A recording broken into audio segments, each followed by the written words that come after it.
Good morning, good evening, and good night, wherever you are.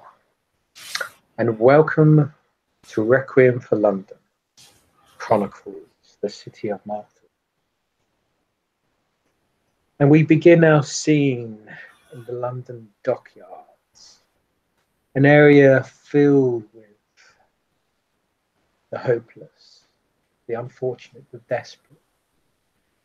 Decrepit buildings, old warehouses, bars, brothels that fill the streets. People with no aim, no goal, only the bottom of a bottle exist here. But we zoom in onto a church, a place of interest to certain individuals. St. Jude's Church. Place for the lost, the desperate. A neon light shines out, giving guidance, hope to those around, that there is another path, another way. This place is a refuge, a place of hope for those that have lost their way. But we will zoom in on two figures as they meet and discuss an interesting proposal or information regarding this establishment. Take it away.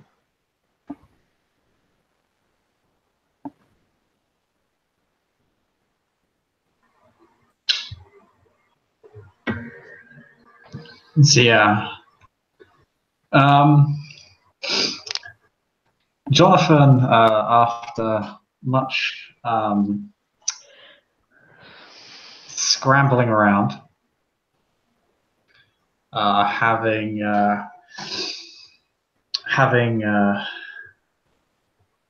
traced the scent of this runaway through Astrid's blood, and encountering more than a few enigmas, mysteries along the way, has finally discovered the location of this rather elusive individual. And now that he's finally tracked her down and spent a couple nights making sure that she's not going anywhere, that she keeps returning here, that this is her, effectively her permanent residence for the time being, and that the trail that he would be providing is not misleading in any fashion. He will give a call to Astrid. Beep beep beep beep boop. Bring. Astrid will get up, answer her phone. Go. Hey there, it's John. Oh, hello. So, guessing this call means you got something? Yeah, it took me a couple of nights to figure out she wasn't going anywhere. Where are you? She starts getting up and moving around the place.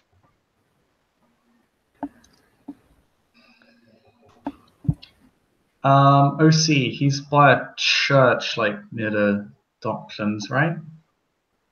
Yeah, describe away. It's basically the what's the word? The black market, the dead end, the darkest part of this town. But quite alive at the same time. Yeah. Both sinners and saints alike.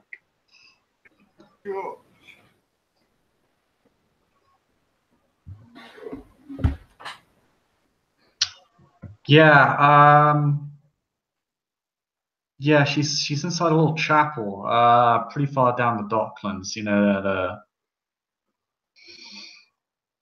Sorry, just to point out, the way the place he's describing and is telling you, Emily, you know that it's literally just down the road from you. It's Seriously? not that far. Yeah, it's literally down the road from you. It's not that far away. Jesus Christ! So yeah, quite literally. So it's not that far. It's literally down the road.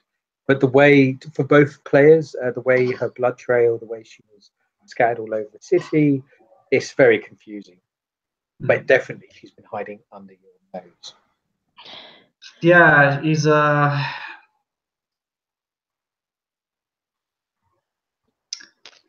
it's kind of it's a bit of a rundown place, if I'm completely honest. Lots of seedy people. You are going to be running into models on your way there, so do be careful. Oh no. Yeah, no. Lots of hiding places for you to run through, though. Several abandoned warehouses, industrial zones, that sort of thing. A Okay. couple of rusted rowboats if you want to make a creative getaway. Oh, I guess that works too. Okay, give me like 10 minutes and I'll be there, okay? Yeah, I'll be hanging around. Alright. Bye. He says that making this call hanging upside down from the scaffolding using his tail is a grip.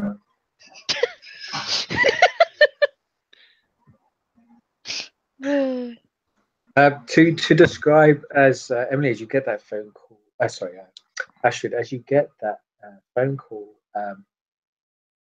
the security, the ghouls around you are sort of, let's say Jonathan, Jerry himself.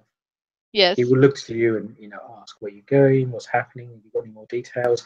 I've only got like one finger left on my left hand. I Please know, tell me buddy. you can find come on, I need that one finger. He's sort of very desperate. Tell the hound to hold off on ripping off that last finger. I'm on my way to get her right now. He just nods and he's like so thankful and grateful, just like yeah. All right, lad, lassie, we'll head up after you and you'll scout the area. I'll give you a buzz when we're heading down. I'll buzz you if I need you. Okay, and he sort of uses his last pinky to sort of round up the boys. He suggests to round up the boys in his last pinky to become kind of an honorary sort of injury, as it were. But they all seem to just acknowledge him, and they let you go ahead. It's sort of agreed that you're on a scouting mission, like investigate, is it worth it, such and such. We'll follow up. You've done this Yeah, kind like of she wants to get out the door before the hound even like is yes. up and moving, move to get the By the finger way, off. It's just like you tell the hound, don't even bother with it. I'm on my way.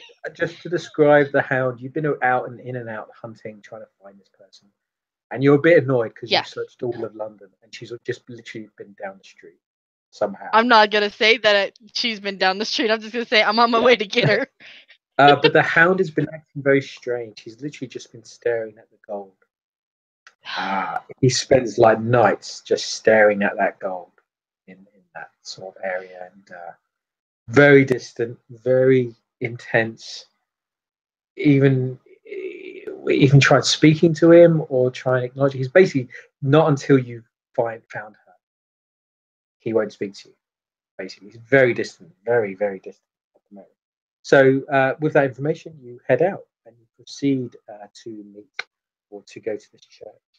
And I'll leave it to our other PC to describe how they. But again, as you enter the scene, it's that one area again. Usually, actually, you might feed down here. It's where the low lives, drunks, people looking for a good time, easy prey. The law doesn't come down here that often. It's quite off the radar, and there's quite a few establishments that will. It's like a black paradise. Anything goes, but don't fall asleep or. Well, you might go. So this is a very dark environment, but great hunting ground. And as you proceed, you find this church and this big neon sign. The church itself is quite decayed, rotten. The roof's collapsed in slightly. The brickwork is falling apart. And there's a kind of an orderly queue of people outside, as if they're trying to queue to get in, to be fed or blanketed or to receive something for the night. And there's a few volunteers that seem to be trying to help out. Bible bashing, have you heard the word of Jesus Christ? Free food. And this is the scene you see before you as you get down. Oh, as Astrid makes her way there, she gets a quick text just saying, P.S. she has like 2 or 3 guys with her. Oh, that's easy. Don't worry about that. I will deal with that. I'm interested. Where is Jonathan at the moment? Is he just on a rooftop observing or dangling from a balcony? Yeah, he's basically just dangling from like scaffolding of some basically permanently shut down construction project. Oh, okay, yeah, the iron sort of scaffolding. Yeah, the Yeah, I iron. get it. It's I know, just, yeah. it's So a you're pretty just good view from up here. now you're looking down the scene, and again, your kindred senses just allow you to sort of seeing quite well. You observe all the human wrecks that are there, and we'll proceed to Astrid. What do you do as you approach this church? Well, the first thing in her brain that's popping up is just like, great, another fucking church. Why is she in another church? But she'll Don't ask me, continue I just found forward. it. No, just like to herself, just like she's in another freaking church. What is with her in churches? What is with me in churches? I had the worst luck in churches. This night's gonna be great. But mostly not saying anything, observing, trying to get a lay of the place. Any windows, doors, any sort of other exits. As you get near, again, your kindred senses kick in. It's a bit overwhelming because there's a lot of people sort of scattered around, and lots of senses, lots of smells, lots of heartbeat, a lot of blood, a lot of prey. But you see the church itself. It seems boarded up. It seems condemned. There seems to be only one way in via these two like big heavy doors, big church doors. One of the doors is open. There seems to be someone, just a weak looking individual, seems to be helping people in. There seems to be a queue to get in. And from the smell, it's as if people are eating. There seems to be food being provided, like a soup kitchen. And the church itself is quite a small church. It's not that big. It's like a very small sort of chapel sort of church. But it's wedged in between these two big kind of warehouses. And literally right next door is a brothel. Like, get lucky, come on in. And on the left side is a bar, basically, with neon signs for happy hour all night. Come in for free drinks. So this is a very odd sort of place, and in adapting to the environment, they've placed their own neon sign, their own kind of come on in, find redemption, find hope in St. Jude's. But you sense inside, there's nothing. You don't sense any kindred. You don't sense any supernatural elements. It just feels like a normal sort of church for the abandoned and hopeless. Okay. And I will look for Jonathan.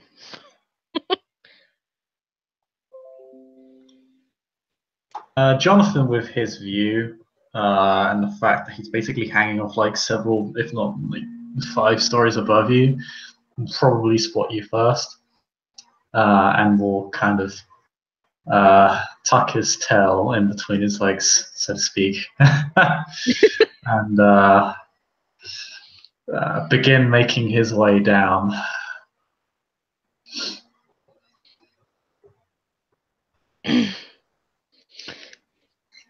She should have stayed on the phone long enough to figure out like a spot where they can meet at. So she's mostly like maybe across the way before the line, waiting, and that's where she's like looking to see where everything is, waiting for Jonathan to show up.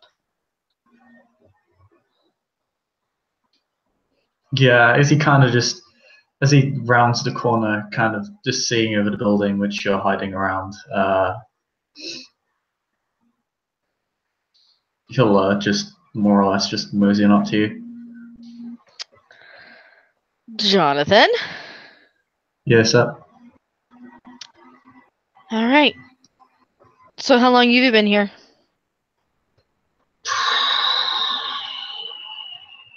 About 30 minutes, maybe 40. Okay.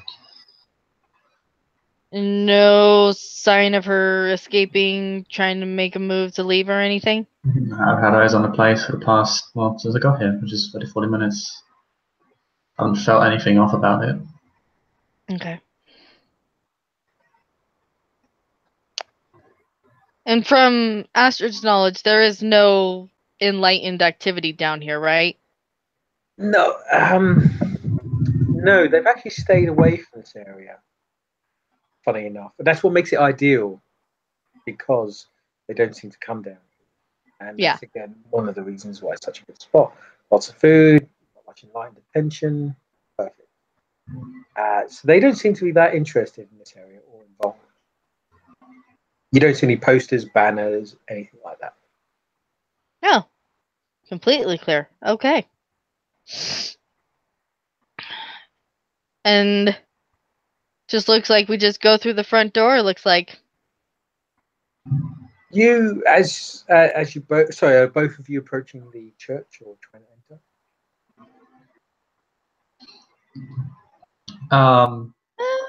John's not gonna enter. He'll kind of approach like the front.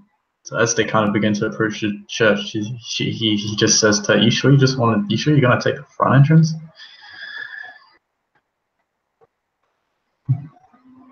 I mean, Sure. if there's a trap, I mean, I'm pretty sure it'd be on the front.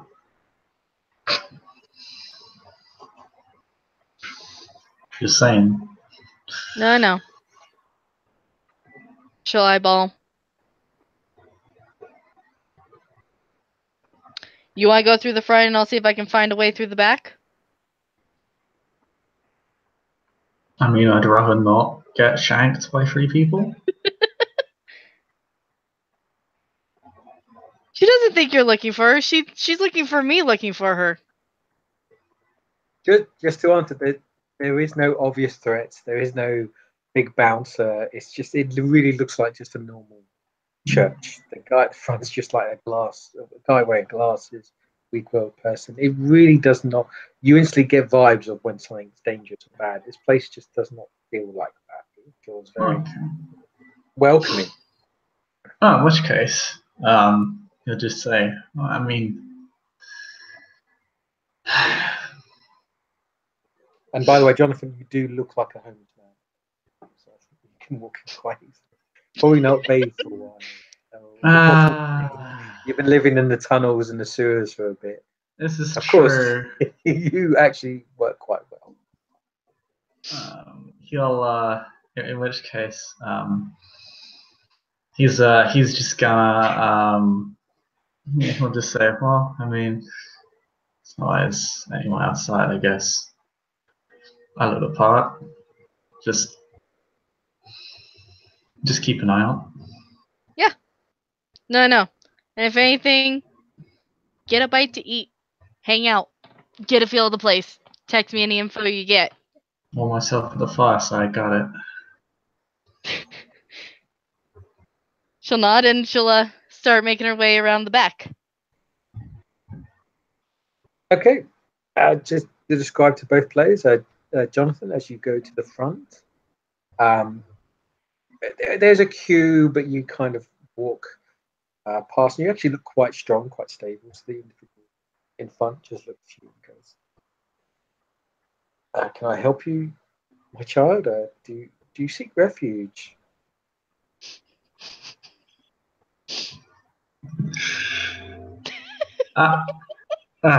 He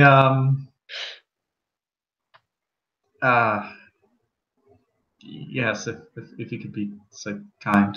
Kind of says a little bit awkwardly and a little bit unsure if he should really be asking that. The thing is, you've got quite high humanity, so yeah, I'm happy to say you just simply go through because of you're still quite human looking. Your appearance is quite human. You look normal. You sort of use your blush of health and you breathe and lay out. There's no sort of awkwardness or weirdness, and actually looks at you thinking, and actually smells you and goes, "Oh God, come in. I'm sure we can get you some fresh clothes." Sorry, fuck. Again, realizing being undead, your hygiene is meaningless. What is a disease to a kindred? Does that matter anymore? No. So he lets you in. He literally looks at you and goes, "Come with me. I'll make sure you're fed. I'll make sure you're looked after." So I greet you in, and as you enter the church, again it's collapsed. Then you see a sort of a kitchen, like an open sort of kitchen area, a soup kitchen. It seems like a lot of individuals just eating, joking, laughing, just Some people, of course, are crying in the corner, but others are supporting them. This is a place of hope, of safety in the darkest of hours. And as you go in, you get this sense. The individual gestures for you to sit down. He says, I'll get you some soup straight away. And a new jacket. He even wants to take your jacket off because it's covered in rat feces and other sort of whatever he doesn't want to even describe, and holes and squeaky is a familiar. Unfortunately, you don't realize it because of your condition. You don't even feel it anymore. But to mortals, you are quite foul because of your condition, the state you're in.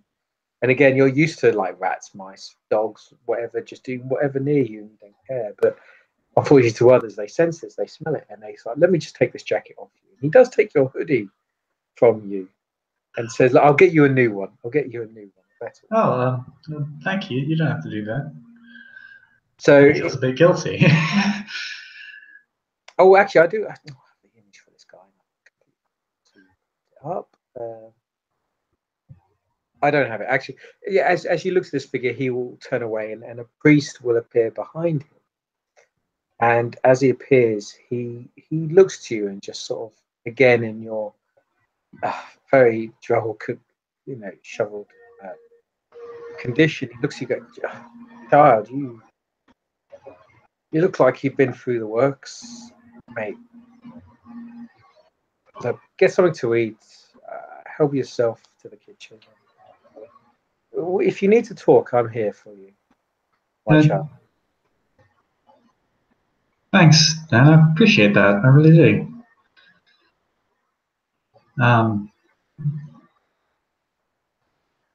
Yeah, I'll try not to take too much. And he just says that as if it's like I don't really want to take. He doesn't like he's deliberately restraining himself, sort of thing, because he kind of is. Like it's not like this food is actually of any value to him. Oh, there are people around you like they're starving. There are people around you starving. You're being offered food, and yet it doesn't sustain you. And there is a horridness to it. There's a foulness, sinful act, a waste of food. Yet they're just being so nice to you. And look, I'm Father David.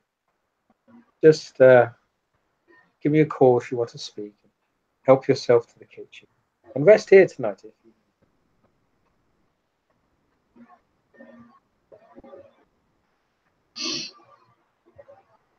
Thanks, thank you. Doesn't really have too much to say. Lee's a bit awkward, like this guy being so nice to him when he kind of came in here expecting a bit of a bust up, so he's not really sure how to react. But he'll just kind of head into the soup kitchen. He'll probably take one of the smaller bowls. I mean, to be fair, he probably looks more hearty and healthy than. He might look at. He has the blush of health on actually, so yeah, he'd probably look quite hearty and healthy relative to the people who look like they're kind of starving. He lets you be, but he gestures like, if you need to speak, talk, just come to me. And then he goes off and speaks to others, people that have been brought in, and he's laughing. He tells a joke. He laughs with someone that's come in and they're limping. And he tells a joke about someone, a one-legged man who walked on the moon. It's just bizarre, complex joke, but everyone laughs and. He seems like just a friendly, approachable man. He's feeding me, don't piss him off. No, that's fine. And then we'll zoom into our other individual who's sort of stalking in the back area, trying to find another way in. Yes. Yes, I am.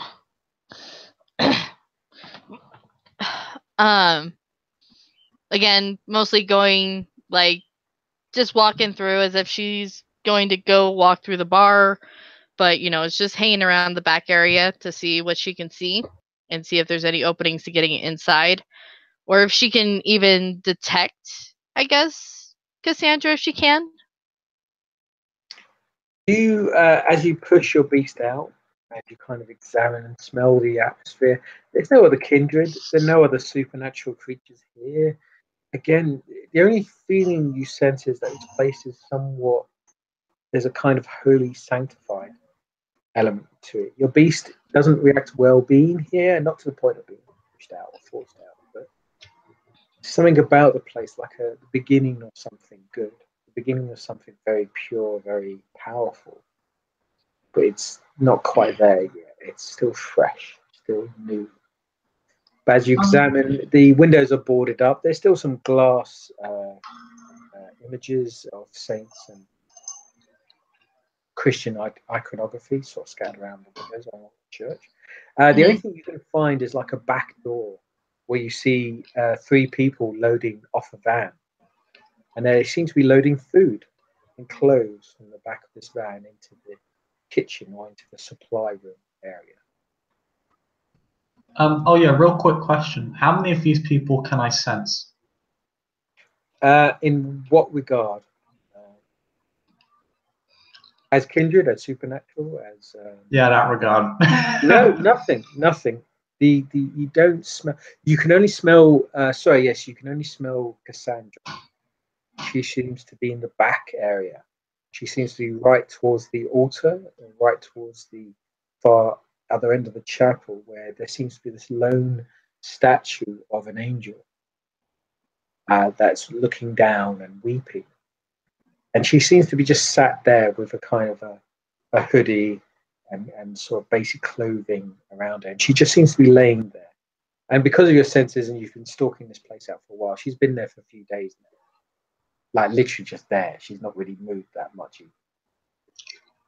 Okay. We'll take his. But beyond that, no other supernatural element. There's just nothing here. It just seems so normal. Okay. So pleasant. Yeah, sorry, yeah, carry on. Sorry. No, my apologies. Looking back to Astrid. So Emily, Astrid, we'll go back to you as you see this back area.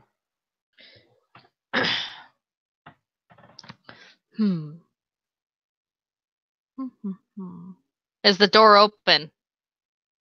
It's open. Is there anybody standing around it, or just the people, loading in? There's volunteers. They're all volunteers. They're not bouncers. They're not fighters or anything like that. They're just people simply loading the back. And if you do approach closely, they look to you, going, "Oh, hello, are you another volunteer? Do you want to help out?" And if you grab a case or a few, you bring them into the kitchen. We've got to feed up some more. She'll give a warm smile. Yes, I will. And they looked, and they're so trusting here. They literally look to you, and go, "Oh, cool." And they ask you, grab that big case of like soup tins or crate of like soup. Bring it I'll even, try to strain my face a little bit, just like, okay, gotta lift it. Look like I'm having trouble, not wanting to really show my strength. Yeah. Oh, yeah. You show off. You do give off that. Wow, you're very strong. Even when you lift up like one of the cases of crazy, they look to you and just simply go, "Wow, yeah, well, you're very." They fed you well and your family. Carry on to feed you and to show you the way into the kitchen and gesture where to put it down, and they ask you to repeat the process. And one of them sort of starts singing. They start singing a sort of gospel, sort of like, "Oh, God is good, God is good. Please be the Lord, please be the Lord." As they're sort of filling this kitchen full of food for these desperate people. She's not going to sing along, but she will. She'll like continue helping, and as like each trip, she'll see if she can see more into the building. The more and more she goes in. Yeah, the more and more you go in, you just see more supplies of food, more individuals desperate, seeking shelter, warmth and comfort for the night. And at some point, you do sense where Jonathan is, and he seems to be in the upper level in the chapel. You're in a sort of lower level with the kitchen and the staff rooms. And it's a simple soup kitchen. It's literally a simple soup kitchen that's feeding the homeless. There's nothing much to it. And you're surprised how easy it is just to come in and infiltrate, but they're so happy and welcoming. and trusting. Focus. And you do sense, and you do see Cassandra, and as explained before, she's right at the end of the chapel by this angel, the stone angel that's weeping, and she seems to be sort of laying there on the floor sideways, sort of sleeping or resting at least.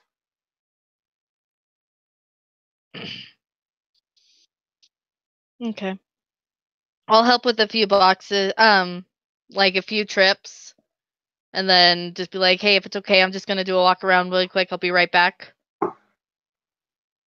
Yeah, they just nod and go, okay, sister, just come on by whenever you need. And sort of welcoming you in. Just kind of nod, thanks, and start walking up the stairs. See if I can see Chris. John. Yep.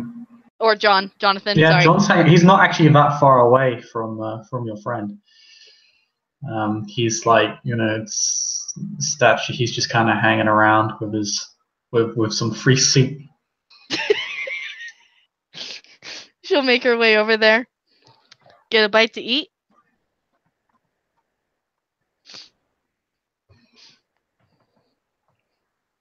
He's a little surprised of coming up to talk to him. He says, yeah, you could say that. All right, I got a bit to drink. I guess you drink soup, right? And then look towards the altar. Shall we go take a peek?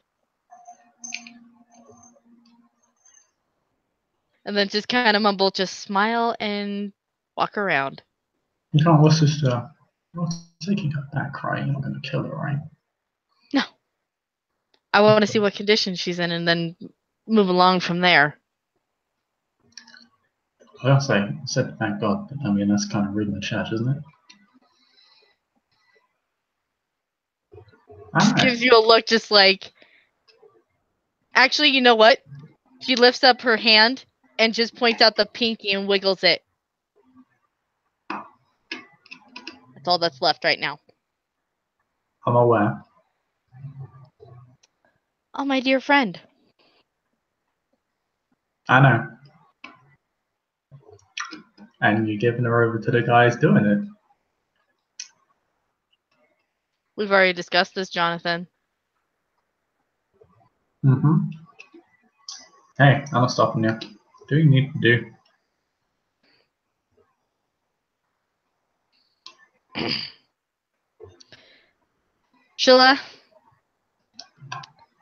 She will text the hound. Like, she'll take a step off to the side and she'll text the hound her location, that she has eyes confirming that Cassandra is here.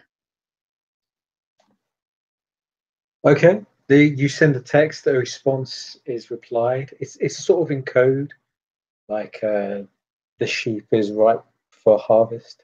Yes. Which basically means like, yeah, we're on our way. And that implies on our way heavy. So full on. not light. That's the code for that. It's all in text. It's all translated in Banshee sort of gang code, as it were. So they're on their way and they're going to be coming in heavy. And sorry, did you tell Jonathan this fact, or you doing it quite secret? I just took a step off to the side. Okay. I'm going to ask Jonathan, what is your animals doing at this point? Because I know you have them, and I'm just curious as to what they're doing.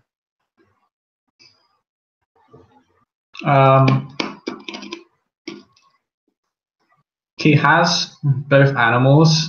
There's basically one animal on one side of the building, the other animal on the other.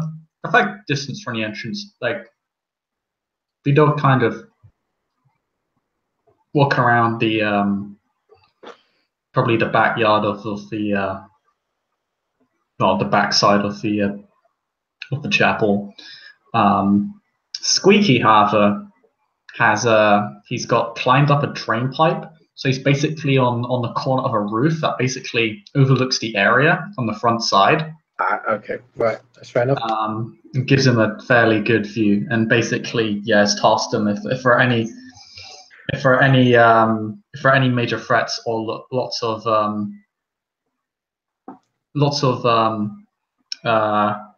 dangerous-looking humans with fire sticks or sharp objects heading this way, to tell him. Squeaky refers to them as boomsticks. Boomsticks. Mm-hmm. So yes, he's on top of the church, I think. He's on top of the church, just fitting. And he's looking down, and again, you can talk to him via telepathy. Yeah. Things no matter what distance, you can commune with your creatures. And they're there. So now you're approached with this scene with the individual, and she seems to be in front of this statue. Again, this sort of built into the wall statue. It seems to be the main part of the altar of this church. And it's this angel that's looking down with her arms open and tears, these stones or tears crying down her face. And you see this sort of hooded figure, this female figure. And you can recognize from the blood, from the smell, this is Cassandra. And she seems to be just laying there and sort of weeping, crying.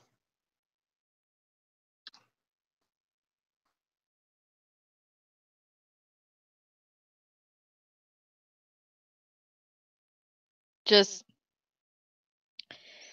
because if they're on their way and they're right down the street, it's honestly not going to take them all that long. So she's going to make sure of all the exits, make sure it's all covered, make sure everything's clear. And I'll text. It's all clear.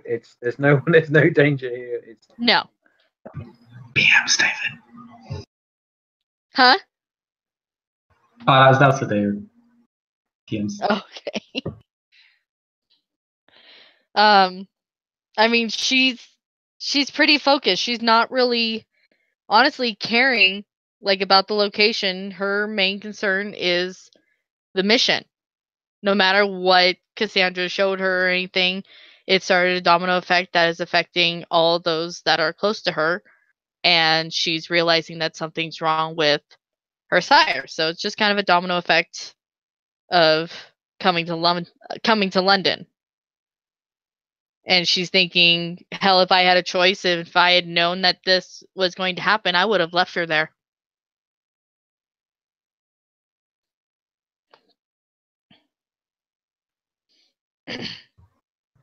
But as these thoughts come to you and dwell on you,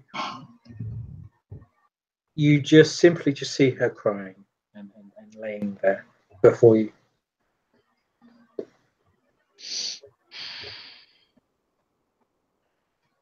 Joel's just watching.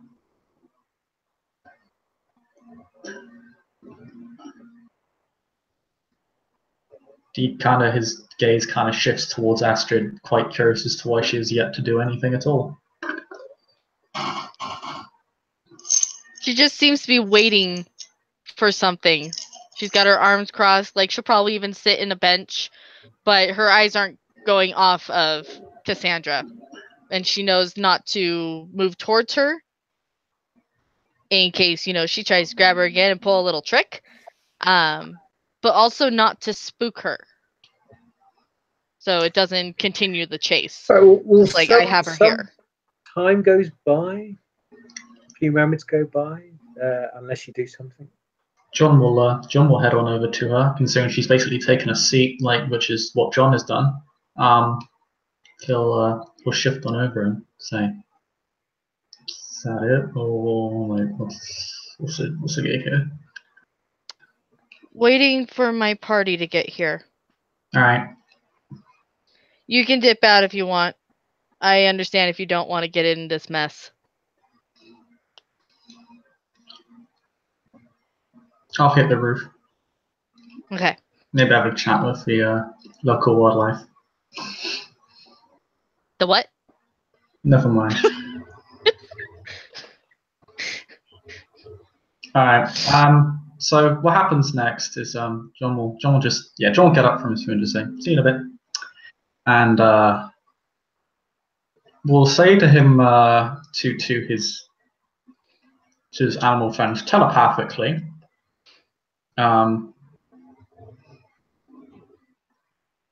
Yeah, tons. Lots and lots of humans with doomsticks and sharp objects to head here soon. Warn me when they arrive. No, warn me when you see them, or when you smell them, or hear them. Warn me when you sense them. The animal agrees. It nods, like, of course, of course. Rat Squeaky. King, of course, Rat King. I shall notice thee. I shall send thee word when boomstick men come. It talks in this very. This is like the chart. Oh no, this is the dead Squeaky.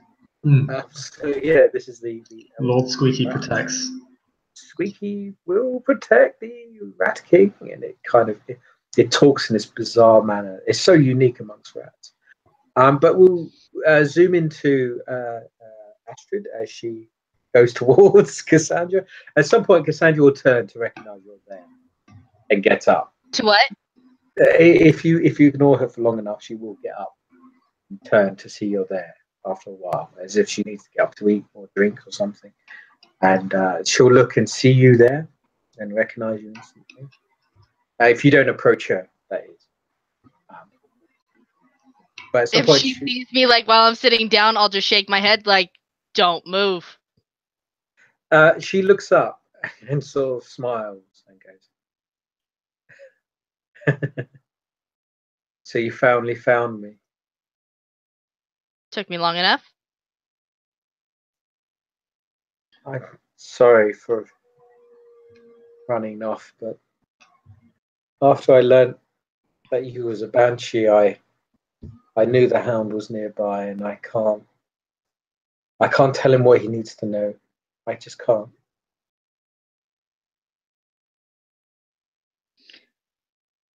Honestly, it's not my problem. I'm just here following orders. Now you can either come quietly with me outside, or they're going to come barging in. You don't understand. And I can't tell you how many people are going to get hurt. You don't understand how many people will be hurt if I tell him what he wants to know. And what is it he wants to know? He's trying to find something very old and very dangerous. Can I roll to see if I eavesdrop here? I think no. You've left the scene, gone outside. Too much noise, too many people, too many things. So I'm going to say no for that. That's fine. So she carries on and says, he's trying to find a very old and very dangerous place, guarded by a creature lost to the beast. If he finds it, he will be consumed by the blood, and we're all doomed. What is this place?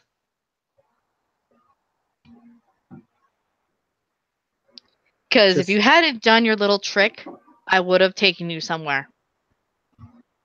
If I did not do my trick, I'd be there. He would have found me. He would have forced me to tell him what he wants to know, and we'd all be dead by now. You don't know that. I'm a prophet. Yeah, and your prophecies kind of suck if they're in riddles. That's how I see them. Sometimes they're clear, sometimes they're foggy, sometimes and it's they're best in when you have blood.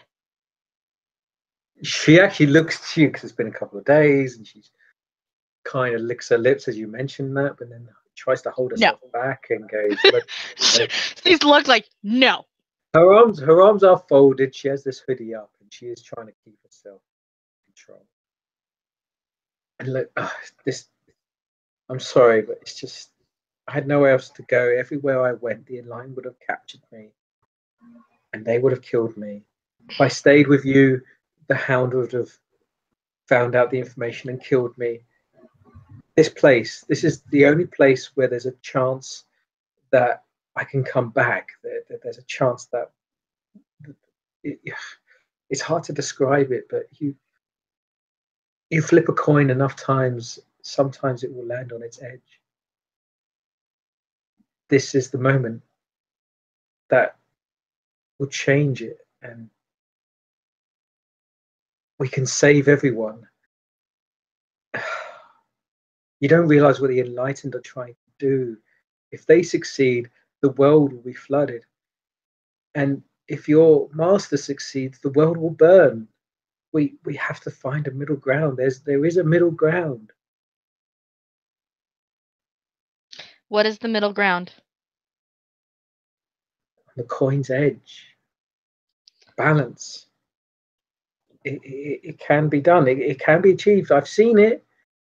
Oh, it's so confusing. It's so mixed. It's hard. Her head, she sort of grasps her head as again, this sort of like this pain, and you actually see her veins like bulging on the side of her head. It's this, Settle down. whatever's happening is kind of like agonizing. Look, I've seen it. I'm going to die here. I always know I was going to die here. It will happen. You can save me. You can bring me back. Just get my body out of here. Then yes, I can be saved. If you don't, we're all going to be doomed. Oh, those freaking visions. They hurt my head so much. Oh, and she kind of goes to her knees and starts to cry out quite loudly. And again, you're with this scene of this weeping stone angel looking down at her. And others are starting to notice her. She's crying out quite loudly and sort of squeezing their head. And she does look like some crazy person that's sort of just screaming out into the emptiness, the vastness of nothing. Oh man, fuck. Messages are sent. Okay.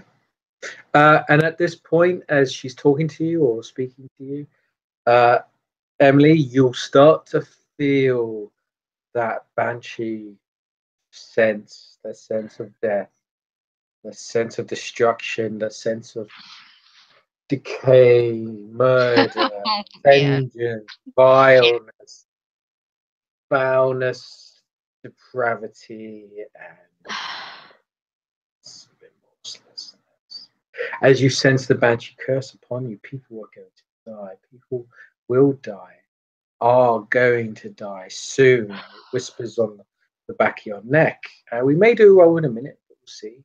And this also has a similar feeling of your sire approaching. You feel through the blood bond as the sire is approaching. And of course, Jonathan, you and your rat do notice a heavily sort of armed group or thuggish kind of group pushing their way via people or drunks, homeless, whoever.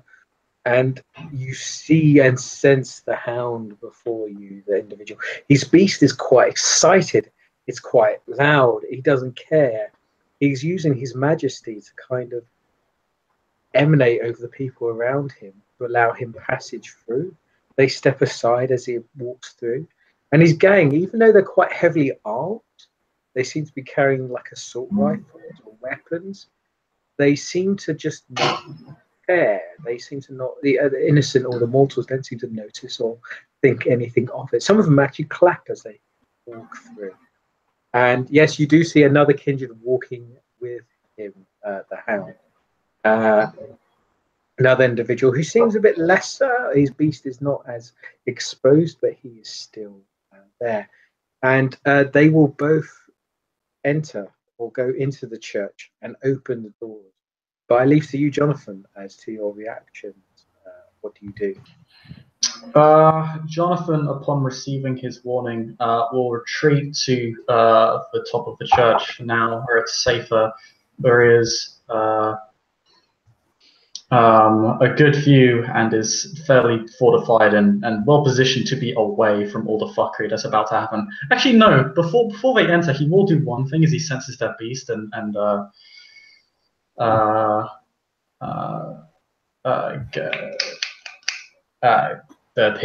hound and his the hound and his gang turn up. You actually go to Father David and go to warn him about what was going to happen because he doesn't want him to die. He's a very nice man, so he'll say to him, like, as this gang outside, guys with guns, you need to get out of here.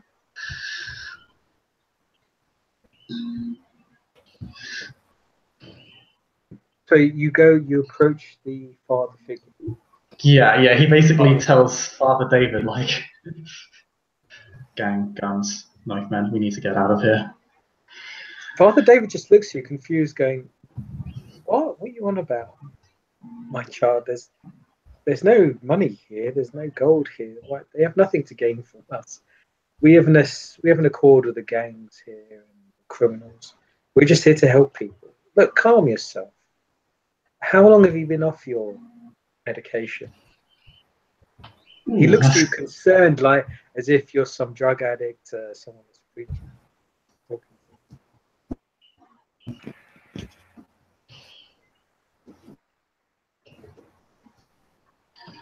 It's like, I can't stick around. But when all goes to hell, I'll be back. Just don't.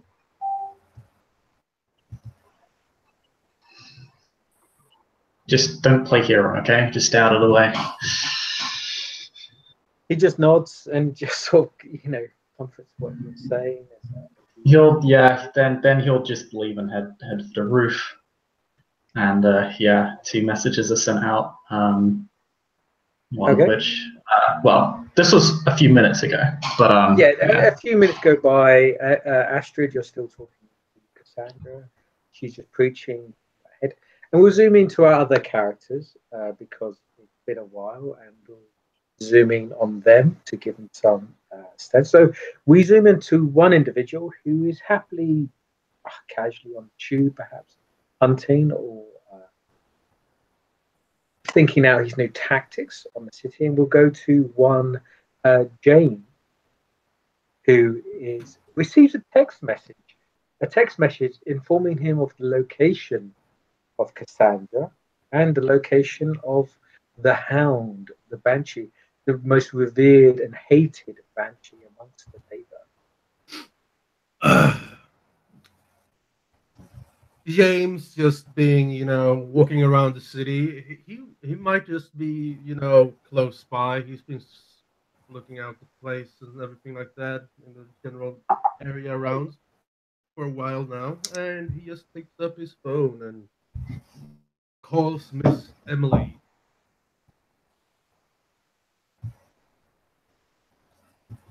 Ring, ring, Miss Emily.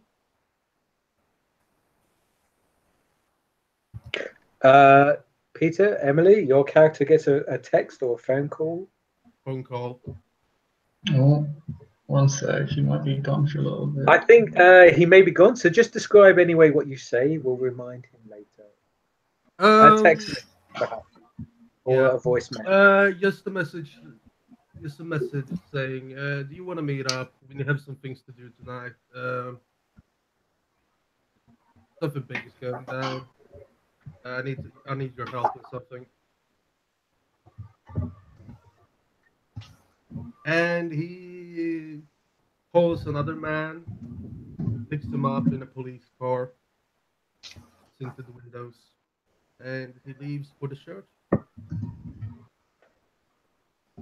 So I'm speaking. I'm assuming you're speaking to the other police individual and informing him of all the details and what's going on. And yes, he just nods and accepts and goes, "Oh yes, we've been aware of this."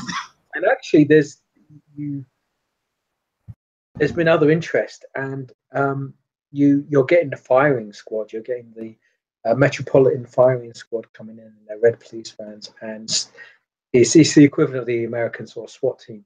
Yeah. And they're coming down, and other police officers are coming down, and more police officers are coming down.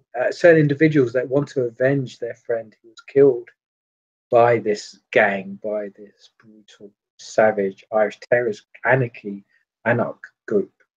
Yeah. And they whisper they're happy to come down, and they're happy to bend the rules to make sure these thugs don't see the light of day again.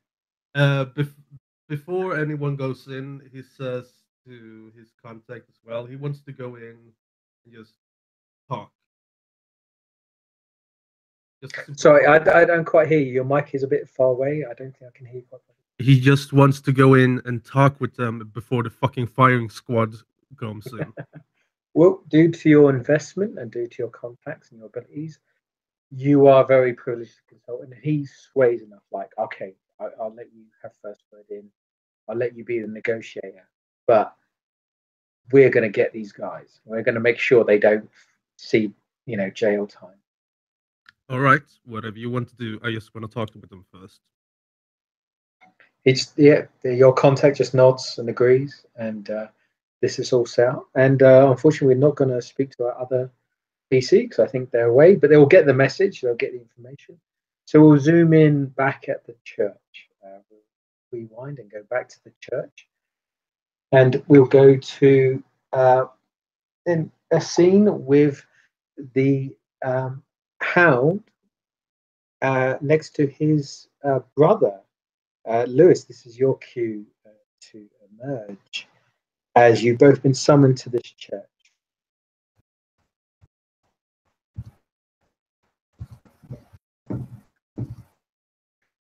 So to describe the scene, Lewis, basically the hound has been on edge. He's been somewhat crazy, somewhat distant. He's summoned you because he knows something's going down, something very suspicious. But he tells you that this Cassandra person is actually really important to the plan, to capturing London, to conquering London. Look, calm down a little bit there. I think you're overboard, don't you think? He just looks to you. So I do have the image, but I can't find it or load it up at this moment. I will do in a moment. He looks to you and just goes, oh, we're so close, brother. We're so close to finally conquering London, capturing London. I didn't realize it was this Cassandra, the prophet Cassandra. She can lead us the rest of the way. She can get us to the blood pool. That's all that matters. Well, if you think she's that important, but let's hope she's not a red herring or just not worth our time. This is just one person we're going after here. You're too used to being in Ireland. You're not used to the London scene. Cassandra, she was the main prophet of the Circle of Chrome. She could see things that a lot of kindred wanted to keep secret. Now, with her, we can find that pool. We can claim it as ours. And whoever controls it controls London.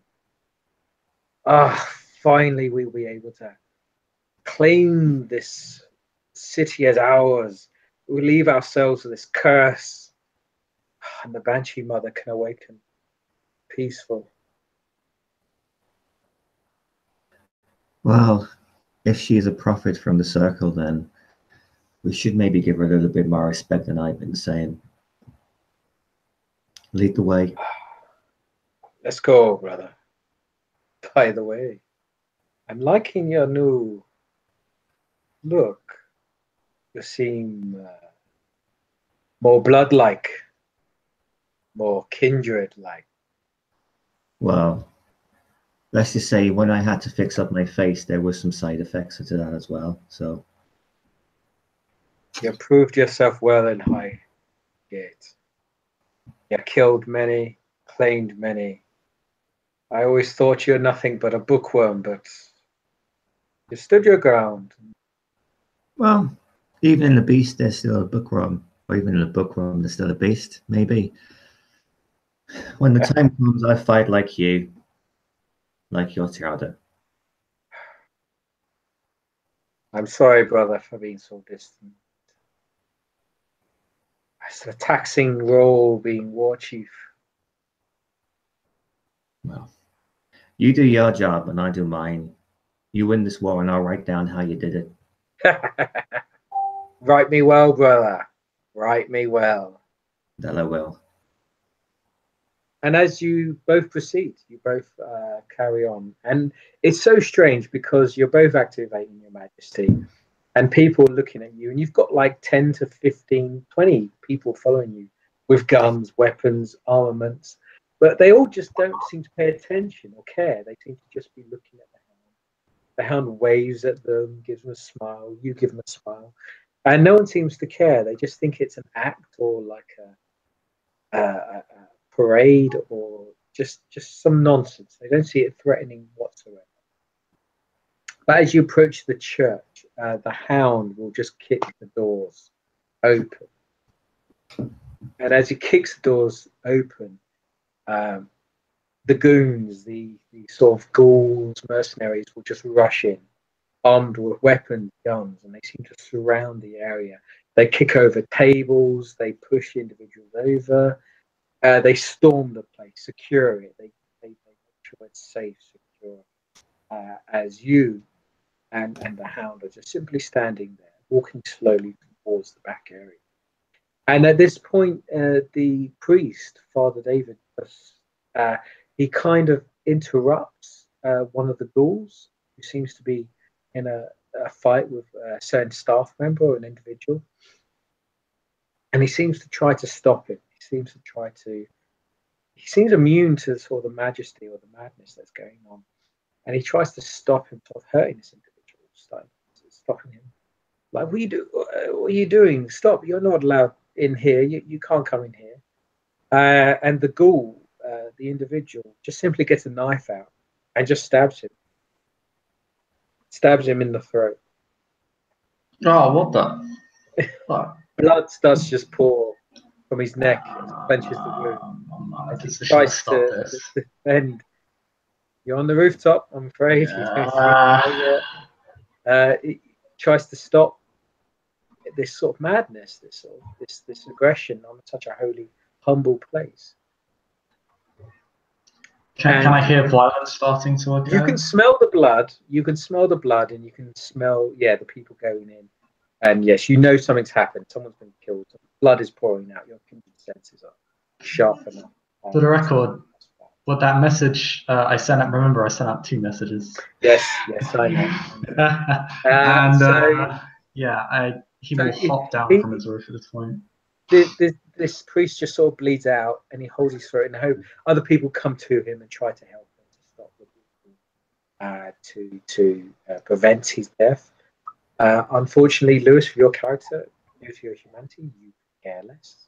This is another mortal, another individual. If he's close by, he might even just reach down to the floor. Oh yeah. Just look around at the people in the church. And at that point, the ghouls sort of secure the area. They're armed with assault rifles, shotguns, pistols, machetes, weapons. There's about 15 to 20 of them as they secure the church. And the hound approaches Astrid, and you have his brother sort of following behind him, again looking at the priest who's just bled out, and then starts to lick his blood, taste it. Jonathan will have his animals coalesce around him at this point. Actually, we'll have his dog join him at this point for added security. The rat can stay outside. Squeaky can stay outside and maintain vision over the area to keep him up to date on what's going on outside. So I'm assuming is Jonathan like hanging from the banisters or from sort of the rooftop area? Yeah, he'd probably still keep to an elevated position. He hopped down when he headed off the roof when he smelled the blood. But he's keeping well away from these guys, especially knowing at this point that this guy's dead. For roleplay terms, let's simply say you was examining these guys as they approached or came in, and you've seen the whole scene before you. You've seen the priest get slaughtered. But you couldn't stop him or intervene. It's all happened too quickly, too fast. But you've witnessed it. You've seen it happen. But we'll zoom in on Astrid and the PC as the hound approaches and looks to Astrid. I'm guessing, Cassandra's back is to the statue, so I'm facing towards the statue and away from the hound. And Astrid will just kind of get like this pained look on her face and just mouth, "Sorry," and turn around to face her sire and her uncle. The hound looks to you and goes, "Congratulations on finding her. It would seem all you need was the right motivation." And at this point, Joey, the ghoul, appears with literally one finger left on his left hand, as the rest have been ripped off. And he kind of wiggles the finger at you in a happy motion. At least he has one finger left on his hand. But he doesn't seem angry. He doesn't seem upset. Again, stupid ghouls. They're just happy to be there. Well, definitely a sigh of relief, and just ask very simply, before we do whatever we need to, what is the blood pool? Oh, he looks at you. I am around. Very sternly, sharply, with his very cold, bright eyes, and stares at you. Quiet girl. Don't speak of things you don't understand.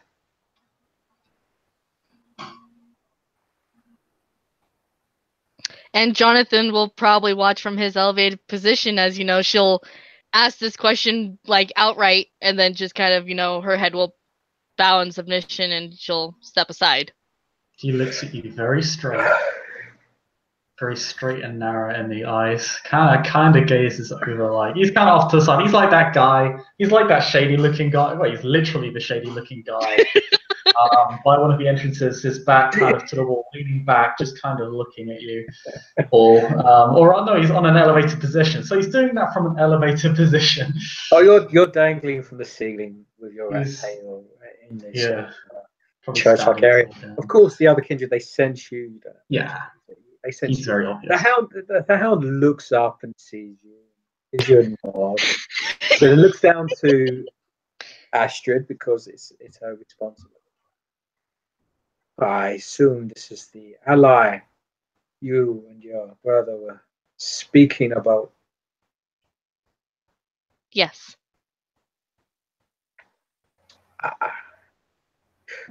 Now, look, I apologize because I didn't realize the prize you had before you until she displayed her abilities. But this Cassandra is very, very important. How are you, my dear? It's been many nights since I last seen you. Prized prophet of the Circle of Chrome, is that not right?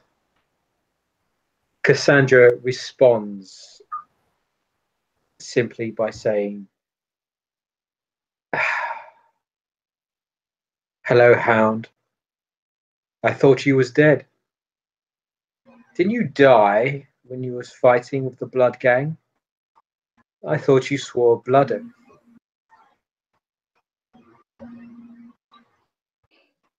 The Hound just responds quite bitterly. He bites his lip almost as if, how dare you speak of that? And he sort of goes towards her and starts playing with her hair, a very sort of shiny red hair, and draws it across her chest and just starts going across the elbow with it. And sniffs it and sort of sings a light Irish melody. Ah, my fair milk maiden, hair as red as morning sunlight. No, my dear.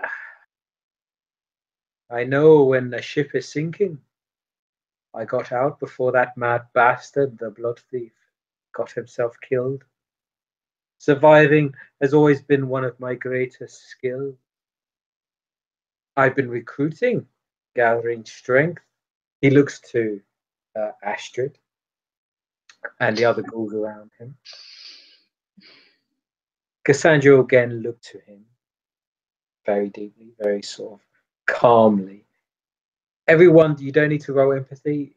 She is convicted. She knows she's going to be killed. She knows she's going to die, and she doesn't care anymore. She just simply standing there very defiantly, very confidently. You need more than that if you want to kill her. Oh no, wait, I'm getting this mixed up. Oh, sorry, the Hound will respond with another question. Oh no, sorry, yeah, Cassandra, I'm getting this all mixed up. Sorry, I apologize. Cassandra will respond with, I will not tell you what you want to know. Your Majesty won't work on me. My head is already full of too much crap as it is. The hound just replies, going, "But you will, Cassandra. I know you've seen where he sleeps and where the key is. That power will be mine, and I will take London back." Cassandra,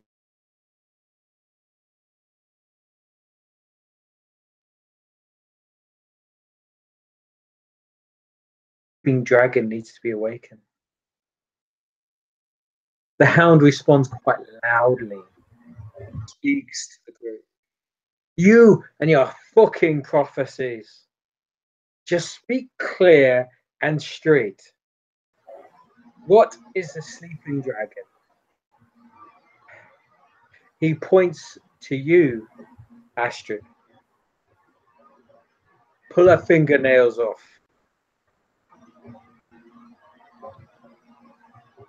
Just in her mind, like, shit. Like, to herself and in her mind, shit. Just like, oh man, really? Sorry, and I also didn't hear that last little bit. My computer cut out for some reason. Oh, but, yeah, I think you lagged a little bit. We didn't. I didn't hear the first part of prophecy. I think. Basically, I'll enlighten people to the end of the scene. Cassandra basically responded, "You'll need more than that if you want to kill her and be prince. The sleeping dragon needs to be awakened." And the hound responded, "You and your fucking prophecy. Just be clear and straight. What is the sleeping dragon?" And he will point to Emily, Astrid, and say, "Rip her fingernails off." What a lovely, lovely summary.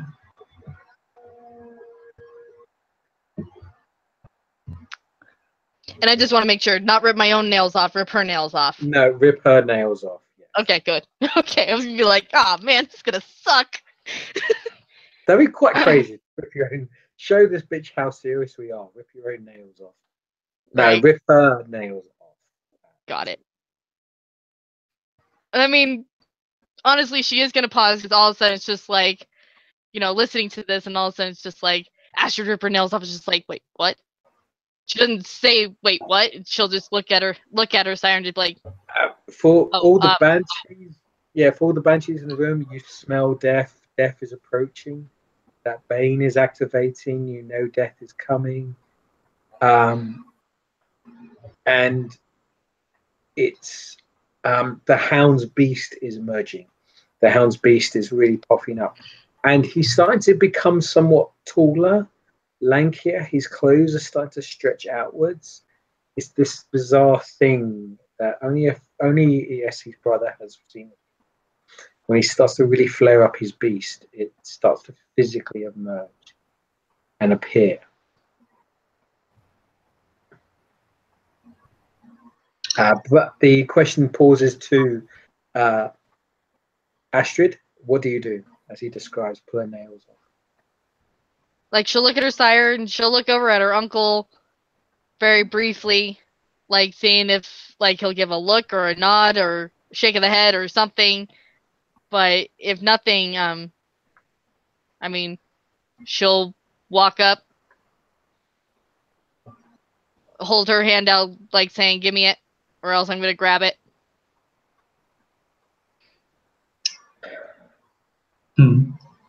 Jonathan will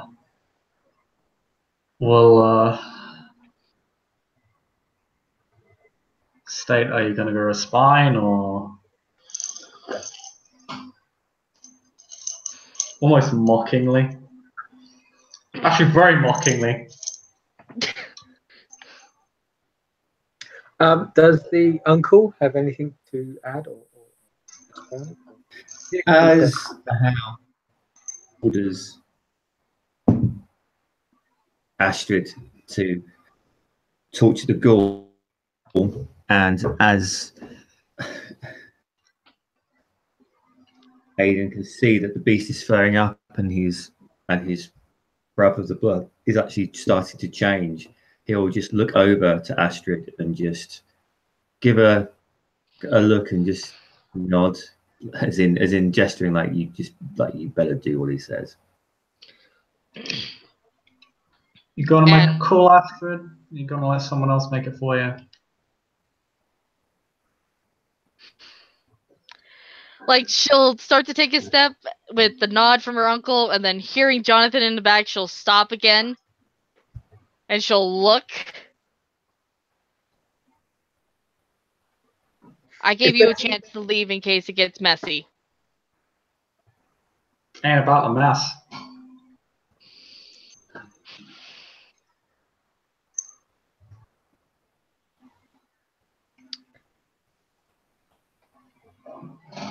And with that, she'll just kind of stroll up, actually, and grab Cassandra's hand, and she'll rip off a nail. But you're in the dark, Astrid. You being here when I wasn't change a thing.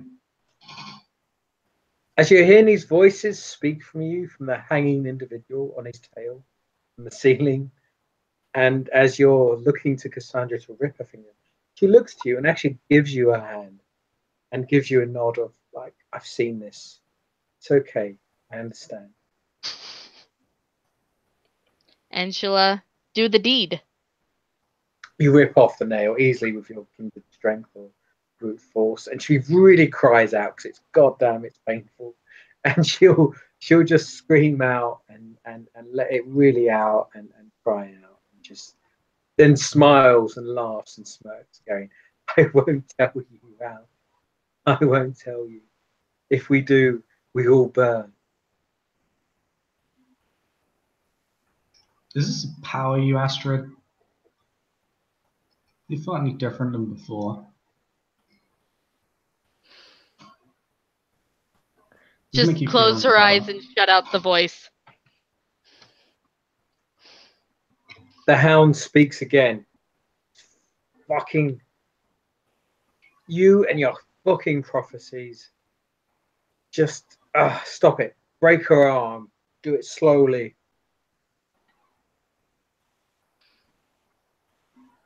Cassandra just laughs at this comment and looks at you as you grasp her arm and says, if I tell you, you'll all die. London will burn. Why does no one believe me? No one ever believes me.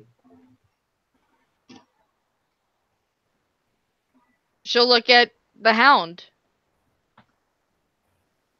The hound just nods in that sense. You do what I tell you to do. It's that stern look of, like, you break her arm or I'll break yours. You want to know why you're being made to do this, Astrid?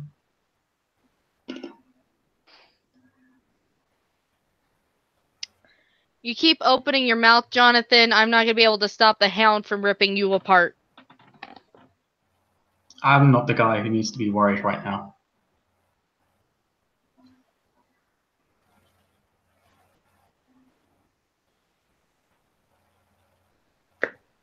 Life is fleeting. Make it count.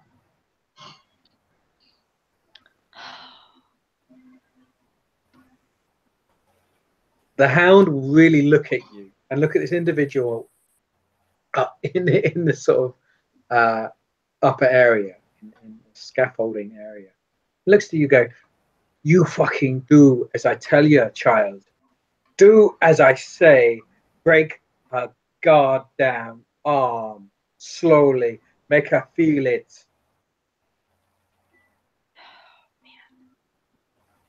You're still responsible for your own actions.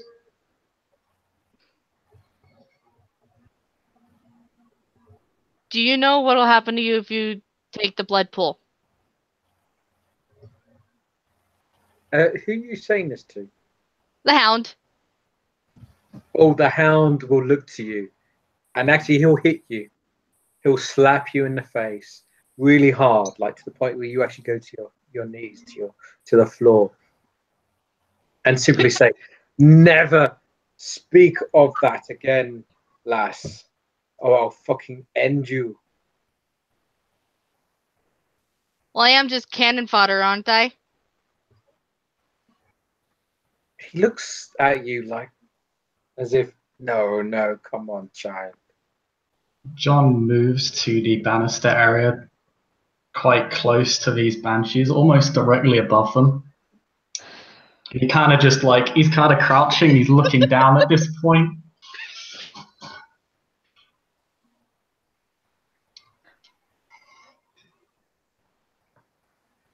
We are banshees, my child. We all have our role to play. We all have our purpose. We all have to suffer in our own way. Calm now. Don't let this mortal and this fucking vagrant, he points to Jonathan, distract you. Come on. We can gather the secrets from this prophet, and we will conquer London together. Did you choose this role, Astrid? Is this what you want?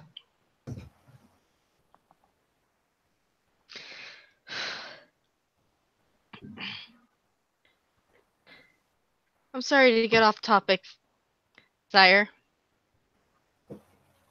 But did you or did you not call me cannon fodder when you were about to embrace me? Looks like someone believes you, Cassandra.